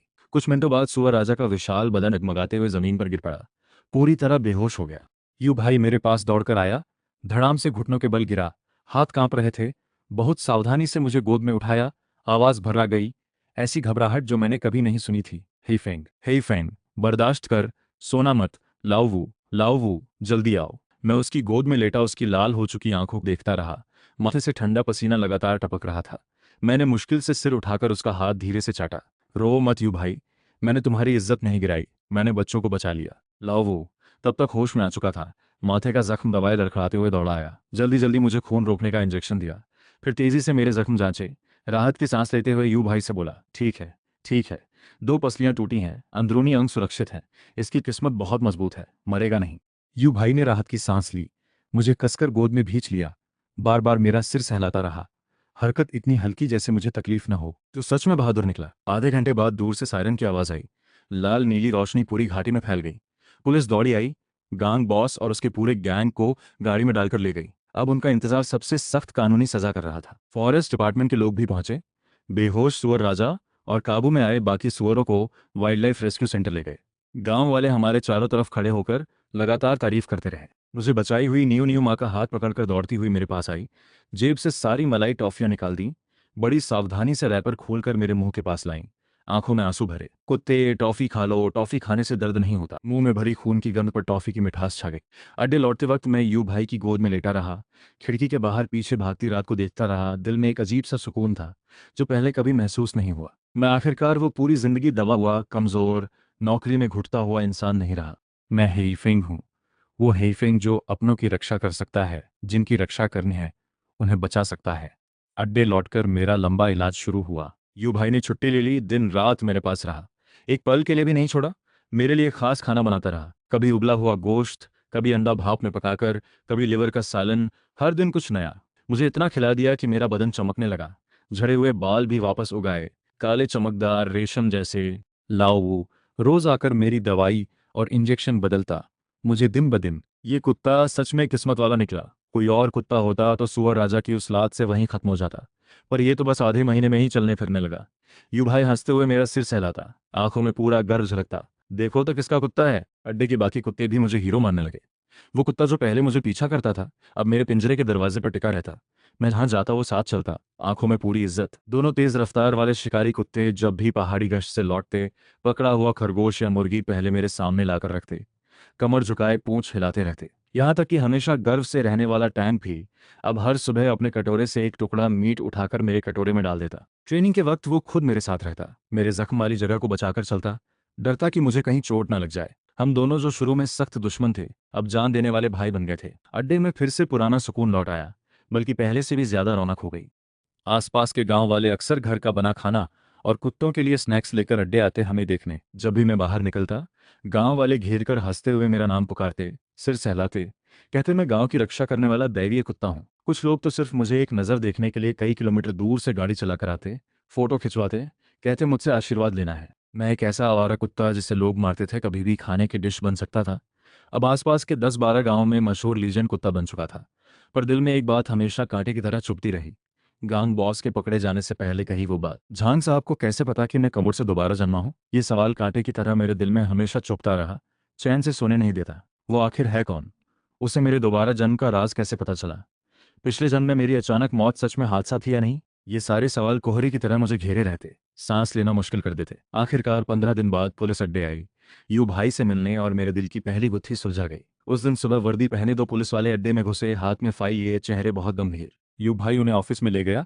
मैं चुपचाप पीछे पीछे गया, दरवाजे पर बैठकर कान बिल्कुल सीधे किए, उनकी हर बात ध्यान से सुनने लगा। झांग साहब, हम आज आपको गांग के केस की प्रोग्रेस बताने आए हैं, एक पुलिस वाले ने गंभीर आवाज में कहा। हमने गांग से पूछताछ की, उसने बताया उसके पीछे एक और मास्टरमाइंड है, नाम झांग जिंगशान, शहर की एक टूरिज्म कंपनी का मालिक। ये पूरी साजिश झांग जिंगशान की बनाई हुई थी। इससे पहले जो अवैध शिकार और कुत्ता चोरी का धंधा था, वो भी झांग जिंगशान ही पैसा और पहुंच लगाकर चला रहा था।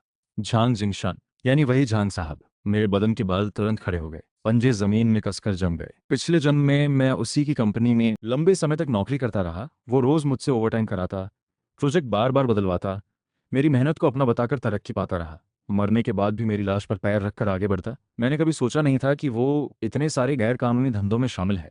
झांग जिंगशान बहुत पहले से इस जंगल पर नजर गड़ाए बैठा था, गैर कानूनी टूरिज्म डेवलपमेंट करना चाहता था, चोरी छुपे अवैध शिकार से भी पैसा कमाना चाहता था। पर आपकी शिकारी टीम लगातार पहाड़ में गश्त करती रही, उसका जरिया रोकती रही, इसलिए वो शुरू से ही आपको रास्ते से हटाना चाहता था। पुलिस वाला बोलता रहा, यू भाई का चेहरा और सख्त होता गया। गान ने बताया झांग जिंगशान ने उससे कहा था कि अगर वो आपको खत्म कर दे तो उसे 5 लाख देगा, साथ ही भागने का पूरा इंतजाम भी करवा देगा। और हमें ये पता चला है इससे पहले पहाड़ पर जो खतरे आपको झेलने पड़े पिछली सर्दी में, जो आप बर्फ के तूफान में फंसते फंसते बचे थे, वो भी झांग जिंगशान ने किसी से करवाया था। मेरा दिल एक पल के लिए धक से रह गया। यानी यू भाई पहले से ही झांग जिंगशान के निशाने पर था। वो सिर्फ ऑफिस में क्रेडिट चुराने वाला छोटा आदमी नहीं था, बल्कि एक बेरहम जान लेने वाला अपराधी भी था। एक और बात है, पुलिस वाला थोड़ा रुका, आवाज और गंभीर हो गई। झांग जिंगशान की जांच करते वक्त हमें एक बात पता चली। उसकी कंपनी में पहले एक कर्मचारी की अचानक मौत हुई थी, नाम हे चांग। हमें पता चला है कि हे चांग की मौत कोई हादसा नहीं थी। मेरे दिमाग में जैसे बिजली गिरी, एक पल के लिए सब कुछ खाली हो गया। हे चांग मैं ही तो हूँ। मेरी अचानक मौत हादसा नहीं थी। मैं दरवाजे की चौखट कसकर पकड़े खड़ा रहा। पूरे बदन में हे चांग के शरीर में सेंट्रल नर्वस सिस्टम को उत्तेजित करने वाली दवा की ज्यादा मात्रा मिली थी। ये दवा थोड़ी मात्रा में लेने से इंसान जागता रहता है, पर ज्यादा मात्रा में लेने से दिल अचानक रुक जाता है, अचानक मौत हो जाती है। पुलिस वाले की एक एक बात मेरे कानों में चाकू की तरह चुभती जा रही थी, सीधे दिल में उतर रही थी। हमें पता चला है कि हे छियांग की मौत से 3 दिन पहले झांग जिंगशान रोज ओवरटाइम के बहाने उसे तथाकथित एनर्जी कॉफी भेजता था। उसी में ये दवा मिली होती और हे छियांग की मौत के वक्त उसके हाथ में एक बड़े प्रोजेक्ट की प्लानिंग फाइल थी। हे छियांग की मौत के बाद वो फाइल झांग जिंगशान ने अपने नाम कर ली। उसी के दम पर कंपनी से मोटा बोनस भी लिया और तरक्की पाई। आंखों के आगे अंधेरा छाने लगा। पिछले जन्म की मौत वाली आखिरी घटनाएं लहरों की तरह दिमाग में उमड़ने लगी। लगातार 72 घंटे की ओवरटाइम। झांग साहब रोज खुद कॉफी लाकर देता, हंसते हुए कहता, हे चांग बहुत मेहनत कर रहे हो, ये प्रोजेक्ट सफल हो गया तो तुम्हारे लिए बड़ा तोहफा है। मैं भोलेपन में उस पर भरोसा करता रहा, एक के बाद एक कप कॉफी पीता रहा, दिन रात जागता रहा। आखिर में एक दिन मैं सीधे अपनी कुर्सी पर गिरा और फिर कभी नहीं उठा।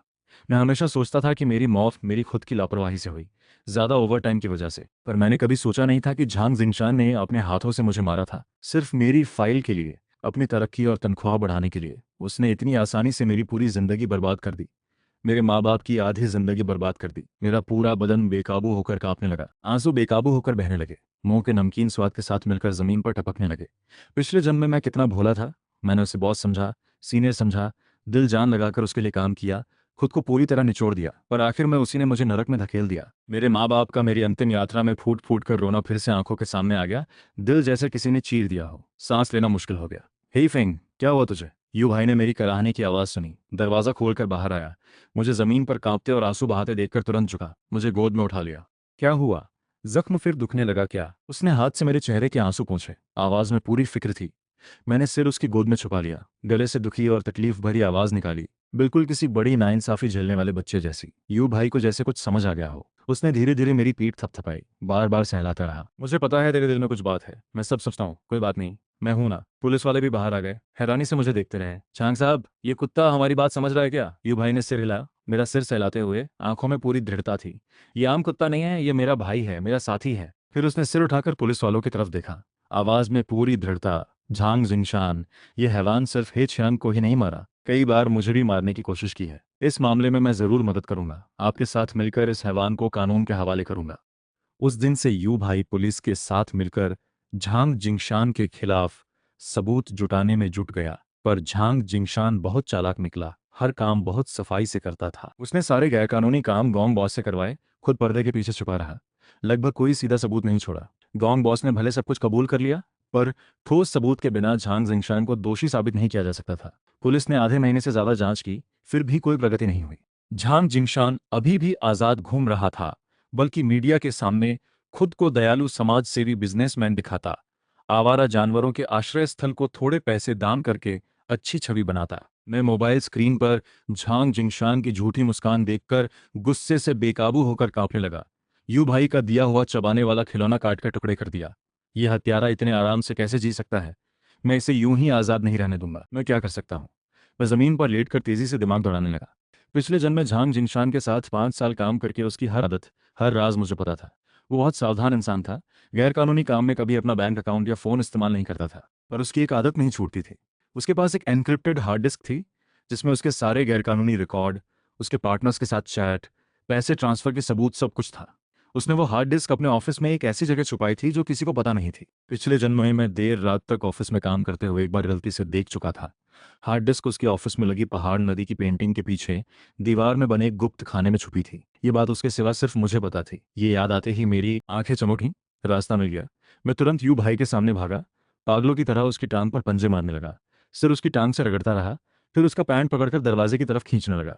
यू भाई एक पल हैरान हुआ, फिर तुरंत समझ गया। हे फेंग, क्या तुझे झांग जिंगशान के गुनाह का सबूत मिलने का रास्ता पता है? मैंने जोर से सिर हिलाया, फिर एक बार भुका। यू भाई तुरंत खड़ा हुआ, गाड़ी की चाबी उठाई, मुस्कुराते हुए बोला, ठीक है चल हम शहर चलते हैं। आधे घंटे बाद यू भाई गाड़ी चलाकर मुझे शहर के बीचों बीच ले आया। झांग जिंगशान की कंपनी वहां की सबसे ऊंची बिल्डिंग में थी। गाड़ी बिल्डिंग के नीचे रुकी। यू भाई भीड़ भाड़ भरे लॉबी को देखकर भौहें सिकोड़ता रहा। हेई फेंग, यहाँ की सिक्योरिटी बहुत सख्त है, मैं तो उसकी ऑफिस तक जा ही नहीं सकता। सबूत ढूंढना तो दूर की बात है। मैंने उसकी तरफ भौंक कर उसका हाथ सिर से रगड़ा, फिर मुड़कर बिल्डिंग के पिछले दरवाजे की तरफ भागा। मैंने पहले ही देख लिया था कि बिल्डिंग के पिछले दरवाजे से कर्मचारियों वाला रास्ता और एक फायर एग्जिट था। सिक्योरिटी वहां ढीली थी। साथ ही झांग जिंगशान की ऑफिस 18वीं मंजिल पर थी। खिड़की के बाहर एक बाहरी एसी यूनिट का प्लेटफॉर्म था जो सीधे उसकी ऑफिस तक जाता था। पिछले जन्म में मैं फाइल जल्दी पूरी करने के लिए रोज फायर एग्जिट से जाता था। इस बिल्डिंग की बनावट मुझे आंख बंद करके भी पता थी।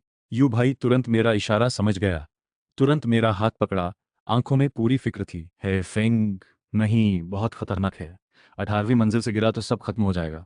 मैंने उसे देखते हुए धीरे से उसका हाथ चाटा। नज़र बिल्कुल दृढ़ थी। मुझे जाना ही होगा, यही एक मौका है झांग जिंगशान को कानून के हवाले करने का। यही एक मौका है पिछले जन्म का इंसाफ पाने का। यू भाई मुझे देखता रहा, आखिरकार मान गया। नीचे झुककर मुझे कसकर गले लगाया। अपना ख्याल रखना, मैं नीचे इंतजार करूंगा। कुछ हो तो तुरंत मुझे बुलाना, मैं फौरन ऊपर आ जाऊंगा। मैंने एक बार भौंक कर जवाब दिया, मुड़कर फायर एग्जिट में घुस गया। सीढ़ियों से एक एक कदम ऊपर चढ़ने लगा। 18वीं मंजिल तक सीढ़ियां चढ़ने में मुझे पूरे 20 मिनट लगे। थककर जीप बाहर निकल आई। आखिरकार 18वीं मंजिल के फायर एग्जिट दरवाजे तक पहुंचा। मैंने धीरे से सिर बाहर निकालकर देखा। कंपनी के ज्यादातर कर्मचारी जा चुके थे। सिर्फ कुछ लोग केबिन में ओवरटाइम कर रहे थे। कॉरिडोर बिल्कुल सुनसान था, सिर्फ सेंसर लाइट जल रही थी। मैं बिना आवाज के निकला, दीवार से चिपककर झांग जिंगशान की ऑफिस की तरफ बढ़ने लगा। उसकी ऑफिस कॉरिडोर के आखिर में थी। दरवाजा बंद था, पर मुझे दरवाजे की जरूरत ही नहीं थी। मैं कॉरिडोर की खिड़की से बाहर निकलकर एसी यूनिट के प्लेटफॉर्म पर चढ़ गया। 18वीं मंजिल की ऊंचाई पर हवा इतनी तेज थी कि खड़ा होना मुश्किल हो रहा था। नीचे कई मीटर गहरी खाई थी। नीचे देखते ही चक्कर आ जाता। मैं एसी यूनिट को कसकर पकड़े धीरे धीरे आगे बढ़ता रहा। पंजे लोहे की चादर से छिलकर खून निकलने लगा, पर मैं एक पल भी नहीं रुका। आखिरकार एक हल्की सी दरार दिखी। मैंने सिर से खिड़की को धक्का दिया, बिना आवाज किए अंदर कूद गया। ऑफिस में अंधेरा था, बस बाहर की नियॉन लाइट से हल्की रोशनी अंदर आ रही थी। मेरी नज़र तुरंत दीवार पर टंगी उस पहाड़ नदी वाली पेंटिंग पर पड़ी, बिल्कुल वैसी ही जैसी मुझे पिछले जन्म में याद थी। मैं दौड़कर गया, पंजों से पेंटिंग का फ्रेम पकड़कर जोर से खींचा। पेंटिंग जमीन पर गिर गई। पीछे की दीवार दिखने लगी। दीवार में सच में एक छोटा सा गुप्त खां था, एक टाइल से ढका हुआ। मैंने पंजों से टाइल को जोर से खींचा। एक बार, दो बार, तीन बार, आखिरकार टाइल हट गई। अंदर सच में एक काली हार्ड डिस्क रखी थी। यही है वो। मैं खुशी से पूरा कांपने लगा। और तभी ऑफिस का दरवाजा अचानक खट की आवाज के साथ खुल गया। लाइट तुरंत जल उठी। झांग जिंगशान का वो झूठा चेहरा दरवाजे पर दिखा। उसने ऑफिस में मुझे और जमीन पर गिरी पेंटिंग को देखा। चेहरे का रंग तुरंत बदल गया। तू वो काला कुत्ता? उसने मेरे मुंह में दबी हार्ड डिस्क देखी। आंखें तुरंत खून जैसी लाल हो गईं। हवा की तरह मेरी तरफ झपटा। हार्ड डिस्क नीचे रख, कमीने कुत्ते। मैं हार्ड डिस्क मुंह में दबाए मुड़कर खिड़की की तरफ कूदने ही वाला था कि वो पहले ही मेरे सामने आ गया। मेरी पूंछ पकड़ ली। तेज दर्द पूंछ से पूरे शरीर में फैल गया। वो मुझे जोर से खींचकर वापस जमीन पर पटक दिया। हार्ड डिस्क भी जमीन पर गिर गई। झांग जिंगशान ने पैर से मेरे पेट पर दबाव डाला। दर्द से मेरी सांस रुकने लगी। वो झुककर हार्ड डिस्क उठाकर कसकर मुट्ठी में जकड़ ली। आंखों में पूरी बेरहमी और पागलपन था। सोचा भी नहीं था, सच में सोचा भी नहीं था। हे छान, तू कुत्ता बनकर भी मेरा काम बिगाड़ने आया। मेरे दिमाग में एक धड़का हुआ, पूरा बदन ठंडा पड़ गया।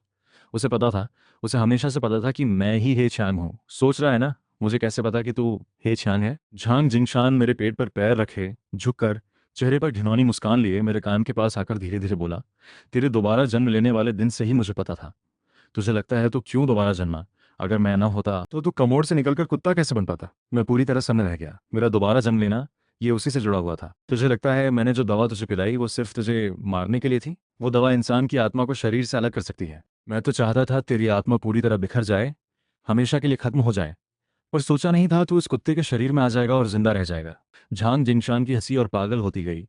पैर का दबाव भी बढ़ता गया। लगा जैसे मेरी पसलियां टूट जाएंगी। मैं तो तुझे यूं ही जिंदा छोड़ना चाहता था, देखना चाहता था तू क्या तमाशा करता है, पर तूने तो बार बार मेरा काम बिगाड़ दिया। मुझे जेल भिजवाने पर तुला है। हे छियांग, तू इस जन्म में भी अगले जन्म में भी मुझसे जीत नहीं सकता।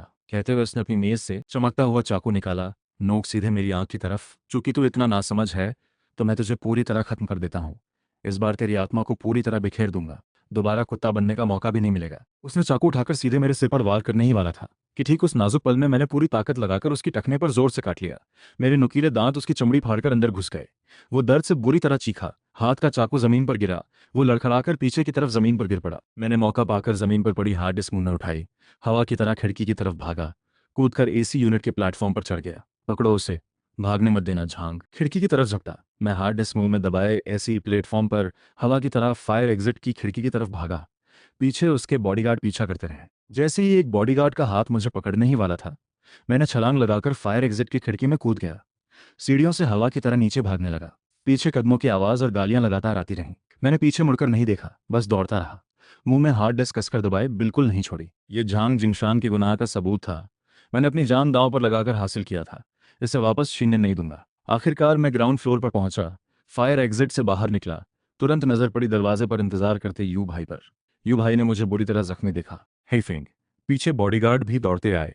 झांग जिंगशान लंगड़ाते हुए पीछे आ रहा था। चेहरा गुस्से से किसी हैवान जैसा दिख रहा था। यू भाई मुझे गोद में उठाकर तुरंत गाड़ी में बैठा। एक्सीलेटर पूरा दबाया। गाड़ी तीर की तरह निकल पड़ी। पल भर में उन्हें पीछे छोड़ दिया। मैं आगे की सीट पर लेटा, मुंह की हार्ड डिस्क यू भाई की गोद में रख दी। आखिरकार राहत की सांस ली। पूरे बदन की ताकत खत्म हो चुकी थी। यू भाई ने हार्ड डिस्क उठाई। मुझे बुरी तरह जख्मी देखा। हाथ कांप रहे थे। आंखें पूरी लाल हो गई थीं। तू सच में शाबाश है, सच में कमाल का निकला। हम रात भर गाड़ी चलाकर हार्ड डिस्क सीधे पुलिस स्टेशन ले गए। पुलिस ने हार्ड डिस्क खोली। अंदर का कंटेंट देखकर सबकी सांसें अटक गईं। उसमें न सिर्फ झांग जिंगशान द्वारा गांग बॉस को अवैध शिकार और जानबूझकर हत्या कराने के पूरे सबूत थे, बल्कि पिछले कई सालों में उसके पद का गलत इस्तेमाल करके कंपनी का पैसा हड़पने, घूसखोरी और अवैध तस्करी के भी पूरे रिकॉर्ड थे। हर एक बात साफ साफ दर्ज थी, पक्के सबूत। अगली सुबह पुलिस ने तुरंत कार्रवाई की। झांग जिंगशान को गिरफ्तार कर लिया। जब पुलिस की ऑफिस में घुसकर उसे हथकड़ी पहना रही थी, तब भी वो पहाड़ों के संसाधनों से अमीर बनने के सपने देख रहा था। झांग जिंगशान के पकड़े जाने की खबर पूरे शहर में फैल गई। उसके पीछे का पूरा अपराधी गैंग भी जड़ से उखाड़ फेंका गया। सारे शामिल लोग गिरफ्तार हो गए। अब उनका इंतजार सबसे सख्त कानूनी सजा कर रहा था। मैंने न्यूज में झांग जिंगशान को पुलिस गाड़ी में ले जाते देखा। दिल पर बरसों से रखा वो पत्थर आखिरकार उतर गया। बड़ा बदला पूरा हो गया। पिछले जन्म की वो बेबसी इस जन्म में मैंने अपने हाथों से चुका ली। उस रात यू भाई अड्डे के सारे कुत्तों को लेकर पहाड़ की तराई में गया। पूरा एक बड़ा गोश्त का टुकड़ा लेकर मेरी जीत का जश्न मनाया। मैं पत्थर पर बैठा यू भाई का दिया मांस चबाता रहा। आसपास पूंछ हिलाते टैंक और बाकी साथियों को देखता रहा। आग के पास बैठे हंसते हुए मीट के टुकड़े फेंकते यू भाई और लाओ वू को देखता रहा। दिल में पहले कभी न महसूस हुआ सुकून था।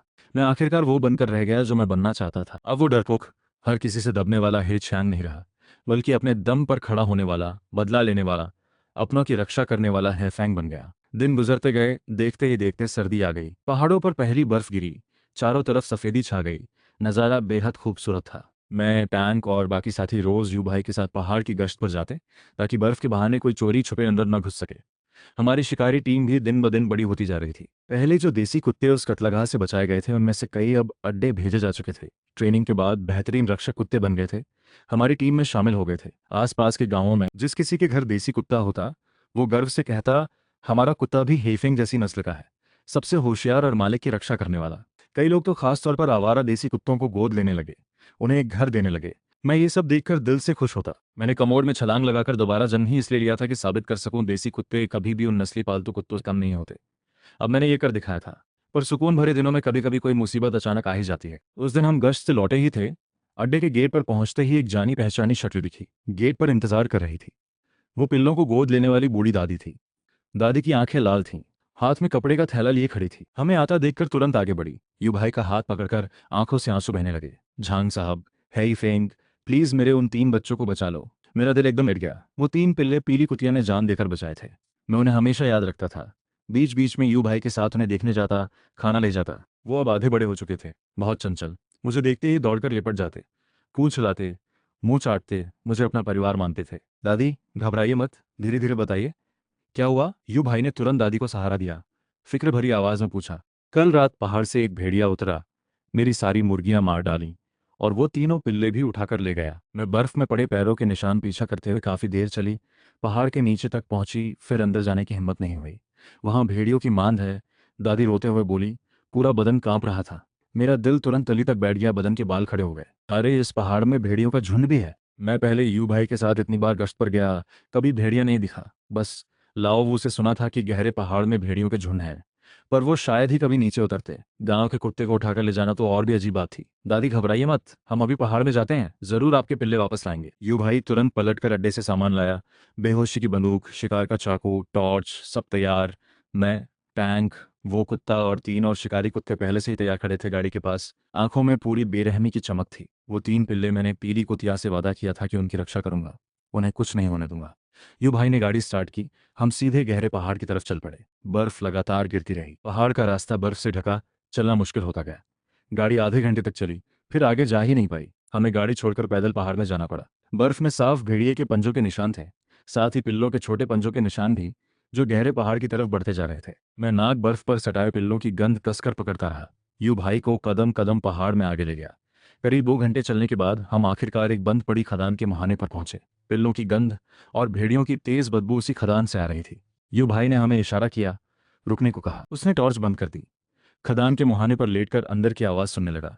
खदान से पिल्लों की डरी हुई आवाज आ रही थी, साथ ही भेड़ियों की गहरी गुर्राहट भी। कम से कम 5-6 भेड़िए थे। मेरा पूरा बदन तन गया, हमला करने के लिए पूरी तरह तैयार। ठीक तभी, जब यू भाई हमें लेकर अंदर घुसने ही वाला था, खदान की गहराई से अचानक भेड़िए की गुर्राहट के साथ एक आदमी की हंसी सुनाई दी, जिसे सुनकर मेरे बदन के बाल खड़े हो गए। इतनी बर्फबारी में भी शिकार खुद चलकर आ गया। झांग जी, बहुत इंतजार किया आपका। मेरा दिल एक पल के लिए धक से रह गया। पूरी बात पलट गई। ये भेड़ियों का पिल्ले उठाकर ले जाना नहीं था, किसी ने जाल बिछाया था। जानबूझकर हमें इस गहरे पहाड़ की खदान तक बुलाया गया था। यू भाई का हिलने की आवाज पास आती गई। कई आदमी बाहर आए, हाथों में शिकार की बंदूकें। नलियां हम पर तनी हुई, चेहरों पर पूरी बेरहमी की मुस्कान। और आगे वाला आदमी वो कोई और नहीं, झांग जिंगशान का सगा भाई झांग जिंगहाई था। झांग जिंगशान के पकड़े जाने के बाद वो भाग गया था। पुलिस उसे लगातार ढूंढ रही थी। किसे पता था वो इसी गहरे पहाड़ में छिपा बैठा है। झांग जी, नहीं सोचा होगा ना, मेरा भाई तो तुमने अंदर भिजवा दिया, सोचा था बात यहीं खत्म हो गई। झांग जिंगहाई ने बंदूक यू भाई पर तानी, चेहरे पर विजयी मुस्कान। आज मैं तुझसे अपने भाई की जान का हिसाब लेकर रहूंगा। और तू, कमीना कुत्ता, मेरे भाई को तूने ही फंसाया था। आज मैं तेरी खाल उधेड़कर अपने भाई से माफी मांगूंगा। उसकी बात खत्म होते ही खदान से 5-6 भेड़िए भी बाहर निकल आए। उसके बगल में खड़े होकर हमारी तरफ खतरनाक गुर्राने लगे। अंधेरे में आंखें हरी चमक रही थीं। ये भेड़िए उसी के पाले हुए थे। हम एकदम मुसीबत में फंस गए। आगे बंदूक लिए ये खतरनाक लोग, पीछे खूंखार भेड़िए, बर्फ से पहाड़ बंद। हम बिल्कुल अकेले, कोई मदद नहीं, पीछे हटने का रास्ता भी नहीं। झांग जिंगहाई हंसते हुए बंदूक उठाई, उंगली ट्रिगर पर रखी। झांग जी, अगले जन्म में किसी और के मामले में मत घुसना। ठीक उसी वक्त, जब वो ट्रिगर दबाने ही वाला था, मैंने कान फाड़ने वाली गुर्राहट के साथ सबसे पहले छलांग लगाई। मेरा टारगेट झांग जिंगहाई नहीं, उसके बगल में खड़े भेड़िए थे। टैंक और बाकी साथी भी तुरंत मेरे पीछे भेड़ियों की तरफ झपटे। अगले ही पल भेड़ियों से जमकर भिड़ गए। यू भाई ने मौका पाकर पत्थर के पीछे छिपकर बेहोशी की बंदूक से लगातार 2 गोलियां चलाईं। दोनों बंदूकधारी आदमियों पर सटीक निशाना लगा।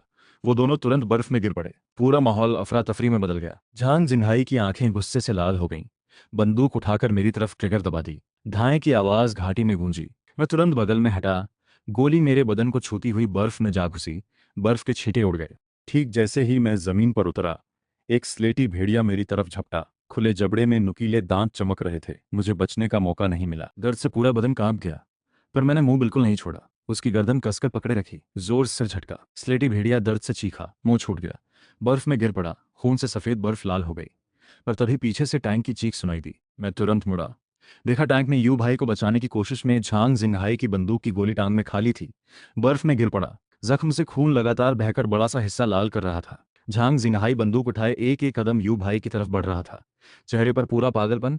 झांग जी, अब तेरा खेल खत्म। मैंने बर्फ में गिरे टैंक को देखा, फिर देखा यू भाई को जो मौत के मुंह में फंसा था। दिमाग में जो कुछ बचा था वो एक पल में उड़ गया। मैं हवा की तरह झांग जिंगहाई की तरफ झपटा, पूरी ताकत लगाकर उसकी बंदूक पकड़ी हुई कलाई पर जोर से काट लिया। झांग जिंगहाई दर्द से बुरी तरह चीखा। बंदूक खनक की आवाज के साथ जमीन पर गिरी। मैंने उसकी कलाई कसकर पकड़ी, जोर से खींचकर उसे बर्फ में गिरा दिया। टैंक भी तेज दर्द सहते हुए उछला, उसकी दूसरी बांह पर काटकर उसे बर्फ में कसकर दबा दिया। बाकी बचे आदमियों को यू भाई ने बेहोशी की बंदूक से सबको गिरा दिया। भेड़िए भी हमसे हारकर पूंछ दबाए वापस खदान में भाग गए। फिर बाहर आने की हिम्मत नहीं की। मैंने गोद में खींचकर उन्हें सहलाया। उनके रोने की आवाज में उन्हें दिलासा दी। छोटे बदन बुरी तरह कांप रहे थे। मैंने धीरे से उनके सिर चाटे, दिलासा देते हुए, डरो मत, मैं आ गया तुम्हें बचाने। मैं उन्हें लेकर खदान से बाहर निकला। यू भाई पहले ही पुलिस को खबर कर चुका था। पुलिस जल्द ही पहुंचने वाली थी। बर्फ में टैंक जमीन पर लेटा था, पूंछ के पास के जख्म से अभी भी खून बह रहा था। मैं उसके पास गया, धीरे से उसका जख्म चाटा, गले से दिलासा देती आवाज निकाली। टैंक ने सिर उठाया, धीरे से मेरा चेहरा चाटा, पूंछ हिलाई। हम दोनों ने फिर एक बार साथ मिलकर यह सख्त लड़ाई जीत ली। आधे घंटे बाद पहाड़ के बाहर से सायरन की आवाज़ आई। पुलिस पहुंची, झांग जिंगहाई और उसके सभी साथियों को गिरफ्तार कर अड्डे वापस ले आई। दादी ने तीनों पिल्लों को सही सलामत देखा। उन्हें गले लगाकर रोते हुए हमारा शुक्रिया अदा करती रहीं, बार बार झुककर धन्यवाद देती रहीं। मैंने खुशी से उछलते पिल्लों को देखा। आखिरकार दिल को राहत मिली। पीली कुतिया देख रही हो? तुम्हारे बच्चों को मैंने बचा लिया, वो सुरक्षित बड़े हो रहे हैं। सर्दी जल्दी ही खत्म हो गई। वसंत आ गया। पहाड़ों की बर्फ पिघली, पेड़ों में नई कोंपलें फूटी, चारों तरफ जंगली फूल खिल गए। नज़ारा बेहद खूबसूरत था। टैंक की टांग का जख्म भी ठीक हो गया। भले एक निशान रह गया, पर उसकी दौड़ पर कोई असर नहीं पड़ा। वो अब भी वही रौबदार डोगो कुत्ता था। हमारी शिकारी टीम इस पहाड़ जंगल की सबसे मजबूत रक्षक बन गई। हर सुबह तड़के हम यू भाई के साथ पहाड़ की गश्त पर जाते, शाम सूरज ढलते वापस आते। दिन भरे भरे और सुकून वाले होते गए। यू भाई ने मेरे लिए एक नया कुत्ता टैग बनवाया, मेरे गले में डाला। टैग के आगे लिखा था हेई फेंग, पीछे लिखा था शिकारी टीम का पदक विजेता झांग यू का साथी। मैं हर दिन इस टैग को चमकाकर साफ करता, जहां भी जाता साथ रखता। ये मेरा गौरव था, मेरी जिम्मेदारी भी। एक दिन हम गश्त से लौटे। अड्डे के गेट पर पहुंचते ही देखा एक पुलिस गाड़ी खड़ी है। कुछ वर्दी पहने लोग गेट पर इंतजार कर रहे हैं। उनमें से एक अफसर के कंधे पर ऊंचा बैज था। हमें आता देखकर मुस्कुराते हुए आगे बढ़ा। यू भाई का हाथ पकड़ा। झांग यू साथी, नमस्ते, हम प्रांतीय पुलिस डॉग बेस से हैं। इस बार हम खासतौर पर हैफेंग के लिए आए हैं। मैं हैरान होकर सिर टेढ़ा किए उन्हें देखता रहा। मेरे लिए आए हैं? हमें हैफेंग की बहादुरी के बारे में पता चला है। इसकी समझदारी, हिम्मत और काम करने की क्षमता आम कुत्तों से कहीं ज्यादा है, बल्कि कई प्रोफेशनल ट्रेनिंग वाले पुलिस कुत्तों से भी बेहतर है। अफसर मुस्कुराते हुए बोला।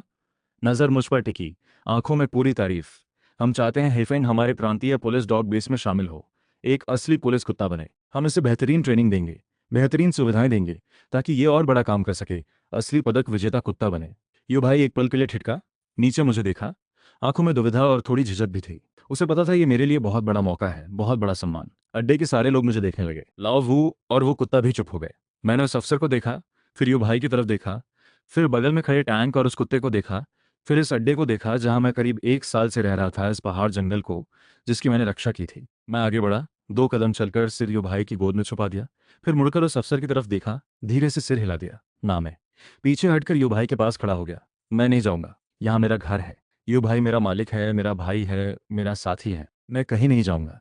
मुझे इसकी रक्षा करनी है, इस पहाड़ जंगल की रक्षा करनी है, अपने घर की रक्षा करनी है। यू भाई की आंखें तुरंत भर आईं।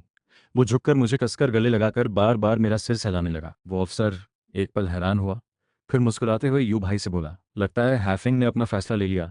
झांग यू साथी, तुम्हारे पास एक बेहतरीन साथी है। वो आगे आया, धीरे से मेरा सिर सहलाया, मुस्कुराते हुए बोला, हैफिंग, तुम कहीं भी रहो, हमारे दिल में तुम हमेशा सबसे बेहतरीन पदक विजेता कुत्ते रहोगे। आगे कभी हमारी जरूरत पड़े तो हम हमेशा तैयार हैं। इतना कहकर वो सब गाड़ी में बैठकर चले गए। सूरज ढलते वक्त यू भाई अड्डे की सीढ़ियों पर बैठा था।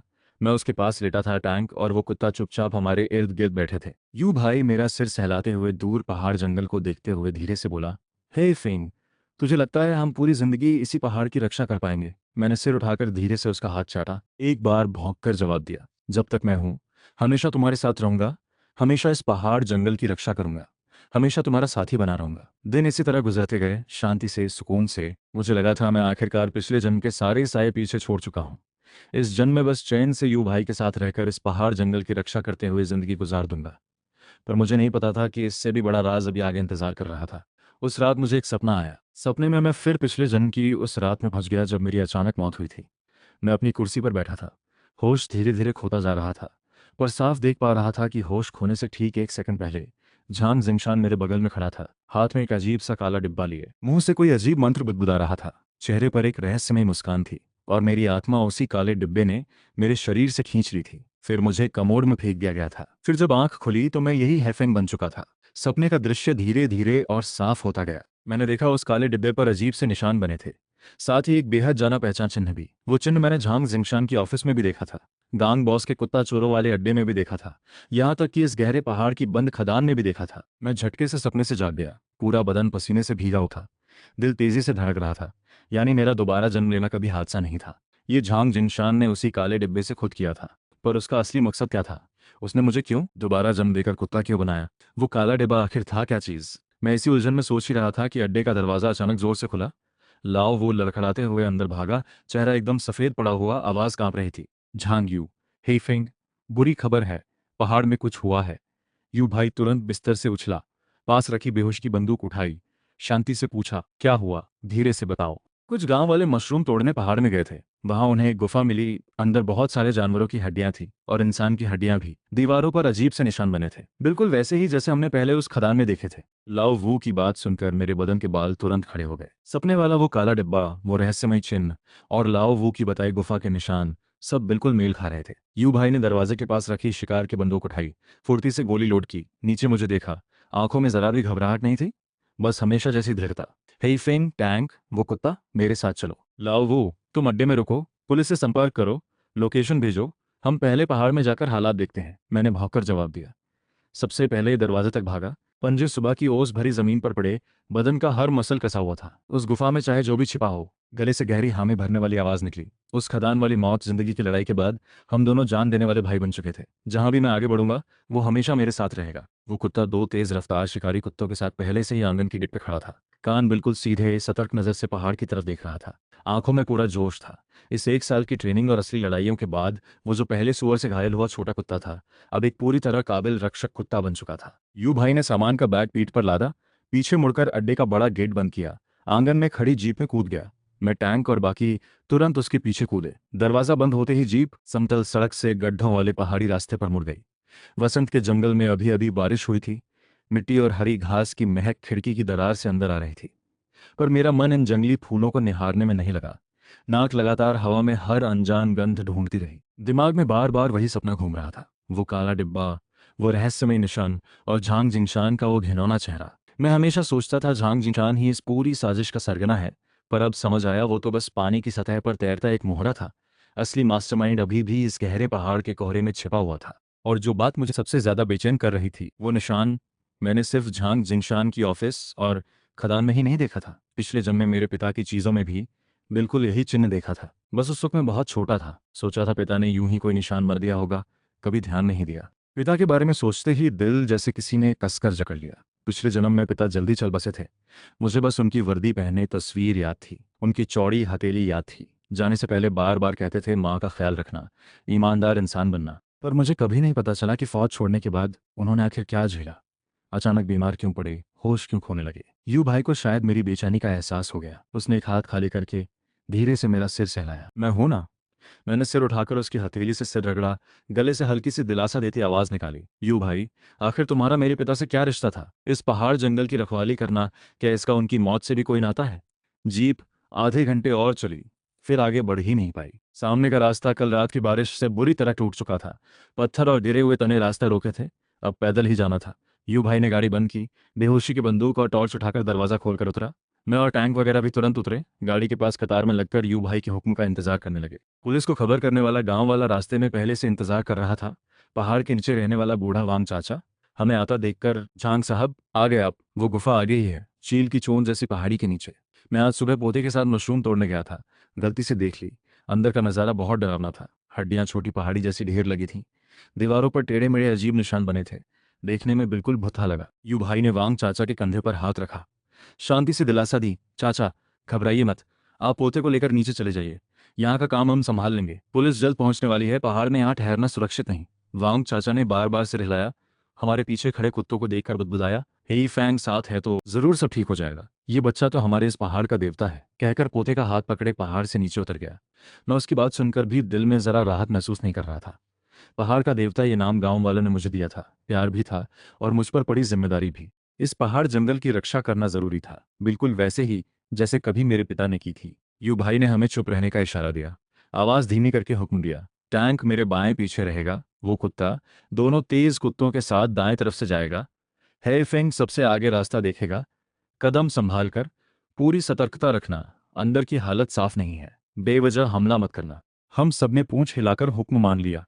मैंने गहरी सांस ली, नाक गीली मिट्टी पर टिकाई, हवा में मौजूद हर गंध ध्यान से पहचानने लगा। जंगल के आम, खरगोश, मुर्गी की गंध के अलावा हल्की सी खून की गंध थी और थोड़ी सी बारूद की गंध भी, और एक अजनबी सड़ी हुई इंसानी गंध भी। यानी हम अकेले नहीं, गुफा के आसपास और भी लोग थे। मैं तुरंत रुका, मुड़कर यू भाई की तरफ 2 बार भौंका, फिर पंजे से चील की चोंच वाली पहाड़ी की तरफ इशारा किया, गले से चेतावनी वाली गुर्राहट निकाली। यू भाई तुरंत समझ गया, तुरंत बेहोशी की बंदूक उठाई, सेफ्टी हटाई, हमें बिखरने का इशारा किया। हम तुरंत अलग अलग हो गए, झाड़ियों की आड़ में बिना आवाज के चील की चोंच वाली पहाड़ी की तरफ बढ़ने लगे। गुफा जितनी पास आती, खून की गंध उतनी तेज होती जाती, साथ ही एक सीली सी सड़ी हुई बदबू भी। बिल्कुल वैसी ही जैसी मेरे सपने वाले काले डिब्बे की थी। मेरा दिल तेजी से पिछले जन्म में गेम खेलकर सीखी हुई घुसने की तकनीक इस जन्म में पूरी तरह काम आ रही थी। आखिरकार हम गुफा के मुहाने तक पहुंचे। मुहाना बेलों से ढका था। बस आधे इंसान जितनी ऊंची जगह खुली थी। अंदर बिल्कुल अंधेरा था। अंदर से ठंडी हवा बाहर आ रही थी, हड्डी तक कंपाने वाली। साथ ही वो गाढ़ी खून की बदबू भी। यू भाई ने टॉर्च की तेज रोशनी बंद कर दी। बस हल्की सी लाल बत्ती जलाई। मुझे देखकर सिर हिलाया। मैंने गहरी सांस ली। सबसे पहले झुककर गुफा में घुसा। टैंक तुरंत पीछे आया। वो कुत्ता वगैरह मुहाने पर पहरा देने लगे ताकि अंदर से कोई निकल ना सके, बाहर से भी कोई घेर ना सके। गुफा अंदर से जितना मैंने सोचा था उससे कहीं बड़ी थी। बिल्कुल प्राकृतिक चूना पत्थर की गुफा जैसी। छत से घने पत्थर के झूमर लटके थे। जमीन गड्ढों वाली और गीली थी। करीब 10-12 मीटर अंदर जाते ही जो नज़ारा दिखा उसने मेरा खून जमा दिया। गुफा के बीचों बीच हड्डियों का एक पहाड़ जैसा ढेर लगा था। ज्यादातर जानवरों की हड्डियां, हिरण, जंगली सुअर, यहाँ तक कि काले भालू की भी। पर इन हड्डियों के बीच कई इंसानी हड्डियां भी मिली हुई थीं। सफ़ेद खोपड़ियां जमीन पर लुढ़की पड़ी थीं। उनकी खाली आंखों की कोटरें घूरती हुई सी लगती थी। देखते ही रोंगटे खड़े हो जाते। और गुफा की दीवारों पर घनी अजीब निशानों की भरमार थी, बिल्कुल मेरे सपने वाले काले डिब्बे पर बने निशानों जैसी एक एक रेखा हूबहू। वो निशान लाल रोशनी में जैसे जिंदा हो, मुड़ते हिलते दिख रहे थे। देखकर सिर चकराने लगा। यू भाई की सांस भी भारी होने लगी। वो लाल टॉर्च लिए दीवार के निशानों पर धीरे धीरे रोशनी घुमाता रहा। हाथ अनजाने में कसते गए, उंगलियां सफेद पड़ने लगी। मुझे साफ महसूस हो रहा था उसके अंदर से हैरानी और गुस्सा उमड़ रहा था, साथ ही एक न छुपने वाला दुख भी। तभी मेरा पंजा किसी सख्त चीज से टकराया। मैंने नीचे देखा। मिट्टी में धंसी एक धातु की तख्ती थी। मैंने तुरंत पंजे से मिट्टी हटाई, तख्ती बाहर निकाली। उस पर लिखा था, हे जियानजुन 79217। हे जियानजुन मेरे पिता का नाम था। मेरे दिमाग में जैसे बिजली गिरी, सब कुछ खाली सा हो गया।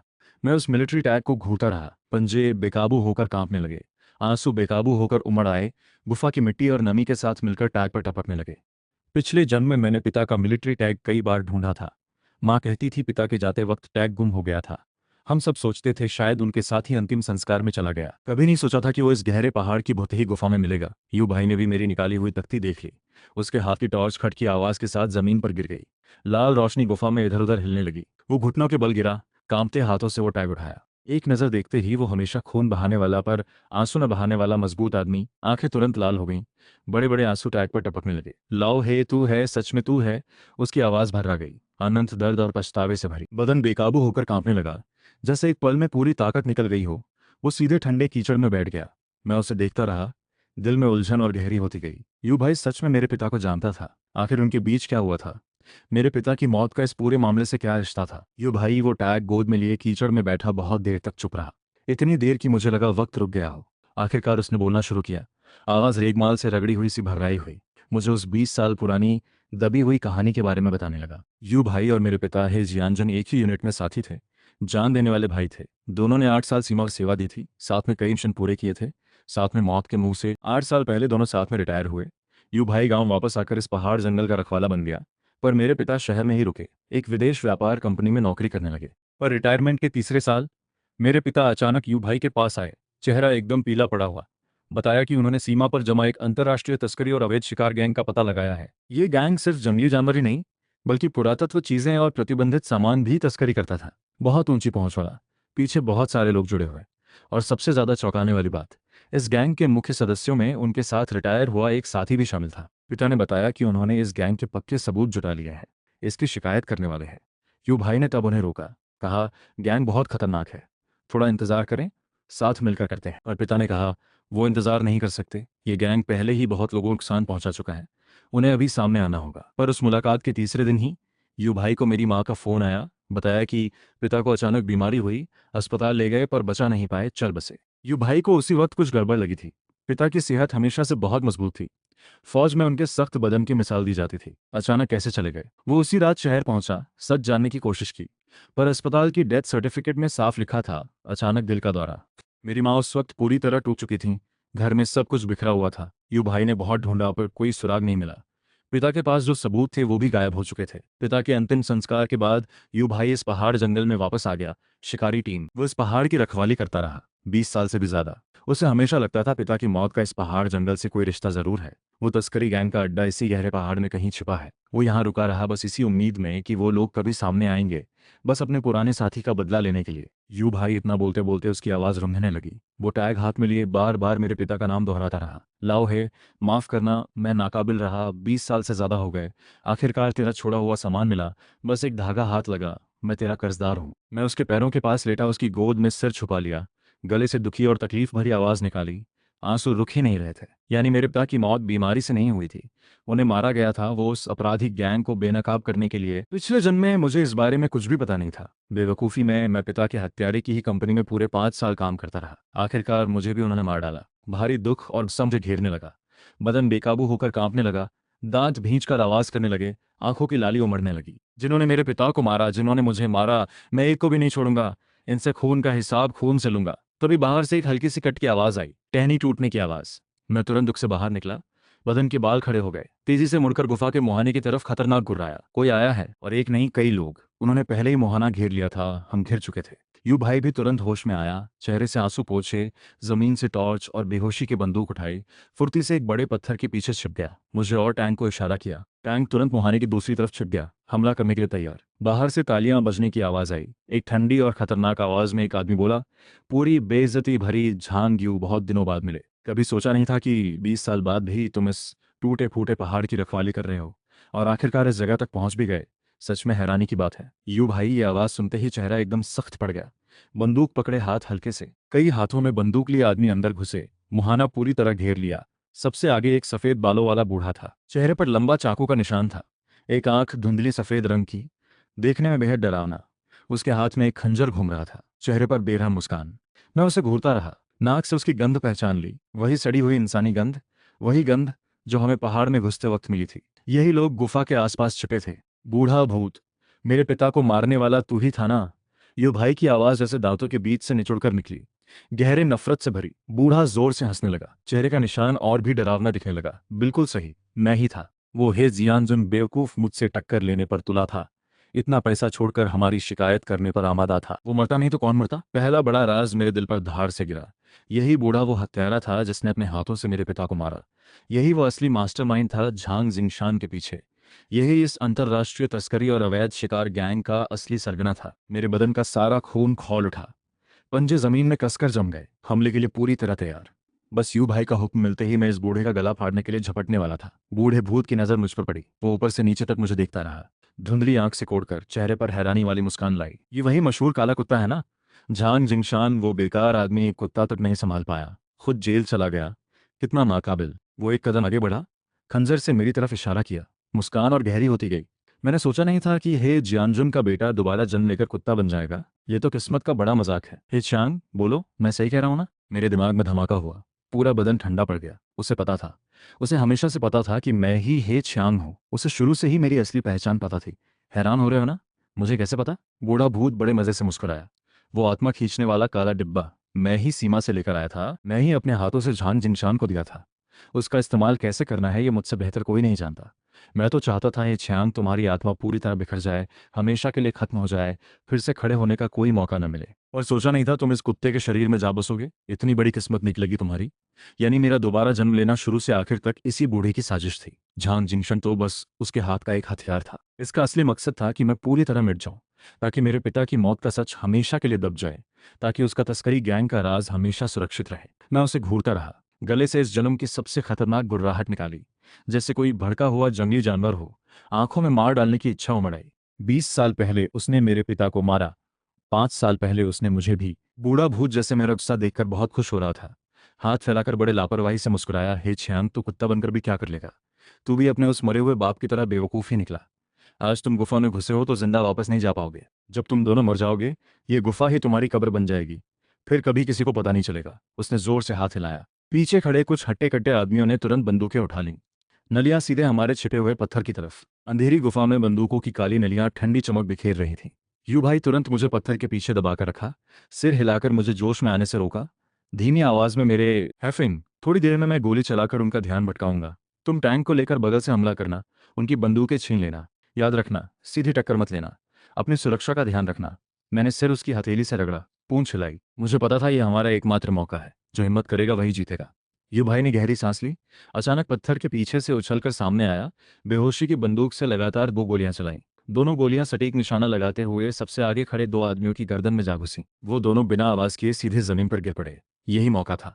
मैंने कान फाड़ने वाली दहाड़ के साथ पत्थर के पीछे से छलांग लगाई, काली बिजली की तरह सीधे बीच में खड़े बंदूकधारी की तरफ, पूरी ताकत से दूसरे आदमी की कमर पर टक्कर मारी। उस आदमी को कुछ समझ आने से पहले ही मैं उसके सामने पहुंच गया। जोर से उसकी बंदूक वाली कलाई पर काट लिया। मेरे नुकीले दांत सीधे उसकी चमड़ी फाड़ गए। वो दर्द से बुरी तरह चीखा, बंदूक खनक की आवाज के साथ जमीन पर गिरी। मैंने पूरी ताकत से मुंह पीछे रखा, उसे जोर से खींचकर जमीन पर पटक दिया। वो दर्द से जमीन पर लौटता रहा, विरोध करने की ताकत ही नहीं बची। दूसरी तरफ टैंक ने भी अपना काम कर लिया था। उसने उस आदमी को जोर से जमी हुई जमीन पर पटका, उसकी बांह पर कसकर काट लिया। वो चाहे जितना मारे पीटे, मुंह बिल्कुल नहीं छोड़ा। वो कुत्ता भी दोनों तेज रफ्तार शिकारी कुत्तों के साथ अंदर घुस आया। वो छोटे कद वाले थे। कई हट्टे कट्टे आदमी उनसे उलझकर हड़बड़ा गए। हाथ की बंदूक निशाना लगा ही नहीं पा रही थी। पूरा माहौल अफरा तफरी में बदल गया। यू भाई ने मौका पाकर पत्थर के पीछे से निकलकर कुछ ही सेकंडों में बाकी बचे दो आदमियों को भी गिरा दिया। देखते ही देखते बूढ़े भूत खिलाए सारे आदमी काबू में आ गए। गुफा में अब सिर्फ बूढ़ा भूत अकेला बचा था। वो जमीन पर गिरे अपने सारे आदमियों को देखकर उसके चेहरे की मुस्कान आखिरकार गायब हो गई। उसकी जगह पूरी बेरहमी और पागलपन उभर आया। उसने अचानक अपने कपड़ों से एक पिस्तौल निकाली, नली सीधे यू भाई की तरफ तान दी। झांग साहब, ज्यादा खुश मत हो। आज मैं भले हार जाऊं, पर तुम्हें भी अपने साथ ले जाकर रहूंगा। उसकी उंगली अचानक ट्रिगर पर दब गई। मेरी आंखें सिकुड़ गईं। बिना कुछ सोचे मैं पागलों की तरह आगे कूद पड़ा। अपने शरीर से यूगे को बचाने के लिए सामने आ गया। धाएं, एक कान फाड़ने वाली गोली की आवाज उस छोटी सी गुफा में गूंज उठी। गोली मेरे कंधे को छूते हुए निकल गई। खून के छींटे उड़ गए। तेज जलन वाला दर्द एक पल में पूरे शरीर में फैल गया, लेकिन मुझे दर्द की परवाह नहीं थी। अपनी रफ्तार के दम पर मैं जोर से हु लाओगुई से टकराया और साथ ही उसका बंदूक वाला हाथ जोर से काट लिया। हु लाओगुई एक दिल दहला देने वाली चीख के साथ चिल्लाया। बंदूक फिर से जमीन पर गिर गई। यूगे तुरंत आगे बढ़ा और उसकी छाती पर एक जोरदार लात मारी। उसे वो अभी भी पागलों की तरह छटपटा रहा था, मुंह से लगातार गालियां निकाल रहा था।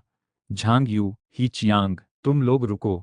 मेरे पीछे वाले लोग तुम्हें नहीं छोड़ेंगे। तुम लोग मुझे पकड़ भी लो तो कुछ नहीं होगा। तुम लोगों का भी वही हाल होगा जो ही जियान। यूगे ठंडी नजरों से उसे देखता रहा। आंखों में कोई हलचल नहीं थी। तुम्हारे पीछे वाले लोगों को हम एक भी नहीं छोड़ेंगे। उस साल तुम लोगों ने लाओ ही से जो लिया, इस जंगल से जो लिया, हम एक एक करके सब वापस लेंगे। तभी गुफा के बाहर से पुलिस की सायरन सुनाई दी।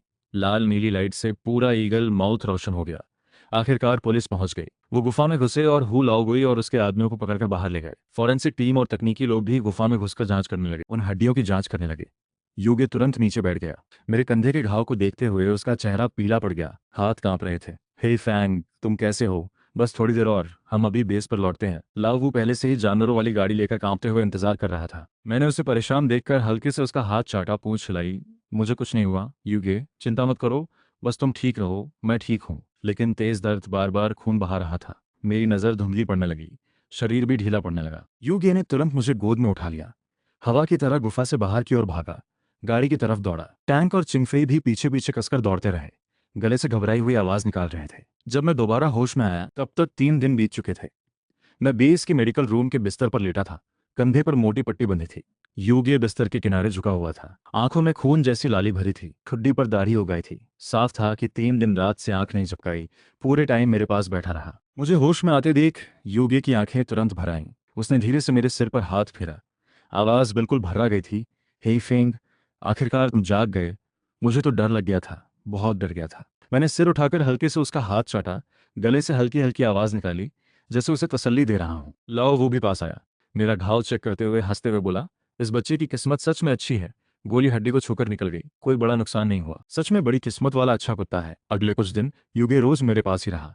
हर बार मेरे लिए न्यूट्रिशन वाला खाना बनाता, कभी बीफ स्टीम करता, कभी अंडा, कभी पसली का सूप। अलग अलग तरीकों से मेरी बॉडी की देखभाल करता। टैंक और चिंगफेई भी हर रोज मेरे कमरे के बाहर बैठे रहते, अपना हिस्सा वाला मीट लेकर मेरे लिए ले आते। यहाँ तक कि वो 3 छोटे कुत्ते जिन्हें मैंने बचाया था, वो भी रोज अपनी छोटी छोटी टांगों से दौड़ते हुए आते, अपने सिर से मुझे रगड़ते हुए प्यार से आवाज निकालते। दिन एक एक करके गुजरते गए। मेरा घाव भी धीरे धीरे ठीक होने लगा। पुलिस की तरफ से भी अच्छी खबर आई। हु लाओगुई के बयान और गुफा में मिले सबूतों के आधार पर उन्होंने कड़ी दर कड़ी जोड़कर सीमा पर 20 साल से जमा स्मगलिंग और शिकार वाले गैंग को पूरी तरह खत्म कर दिया। 100 से ज्यादा लोगों को गिरफ्तार किया, ढेर सारी स्मगल की गई चीजें, जंगली जानवरों के प्रोडक्ट्स और बैन चीजें बरामद की। जिस क्रिमिनल गैंग ने मेरे पापा को नुकसान पहुंचाया, इतने सारे लोगों को नुकसान पहुंचाया, आखिरकार उसकी जड़ पूरी तरह उखाड़ दी गई। ये खबर सुनते ही यूगे मुझे लेकर मेरे पापा की कब्र पर गया। उसने वो आर्मी टैग बड़े प्यार से कब्र के सामने रखा।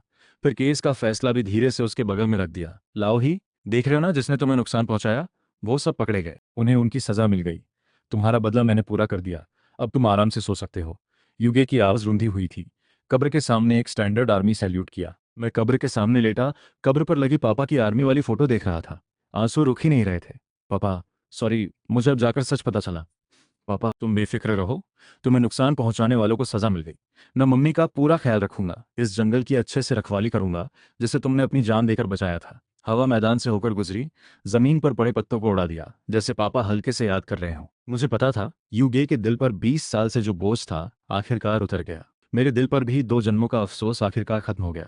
मैदान से लौटने के बाद जिंदगी फिर से पहले जैसी शांत हो गई, लेकिन बेस पर धीरे धीरे रौनक बढ़ने लगी। प्रोविंस के पुलिस डॉग बेस के लोग फिर आए। इस बार साथ में national border anti drug dog team के ट्रेनर भी लाए।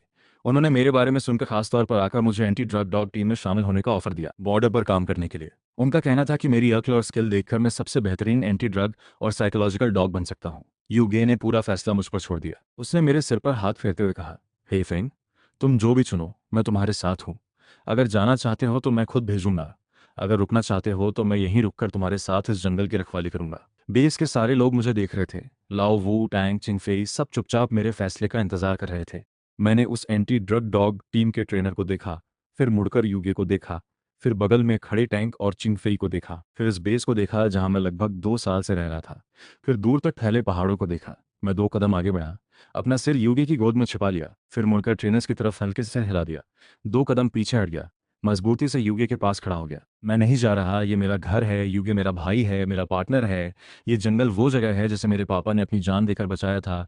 मैं कहीं नहीं जाऊंगा, मैं यहीं रहूंगा, यहीं की रखवाली करूंगा, यूगे के साथ रहूंगा। ट्रेनर्स एक पल के लिए हैरान हुए, फिर मुस्कुरा दिए।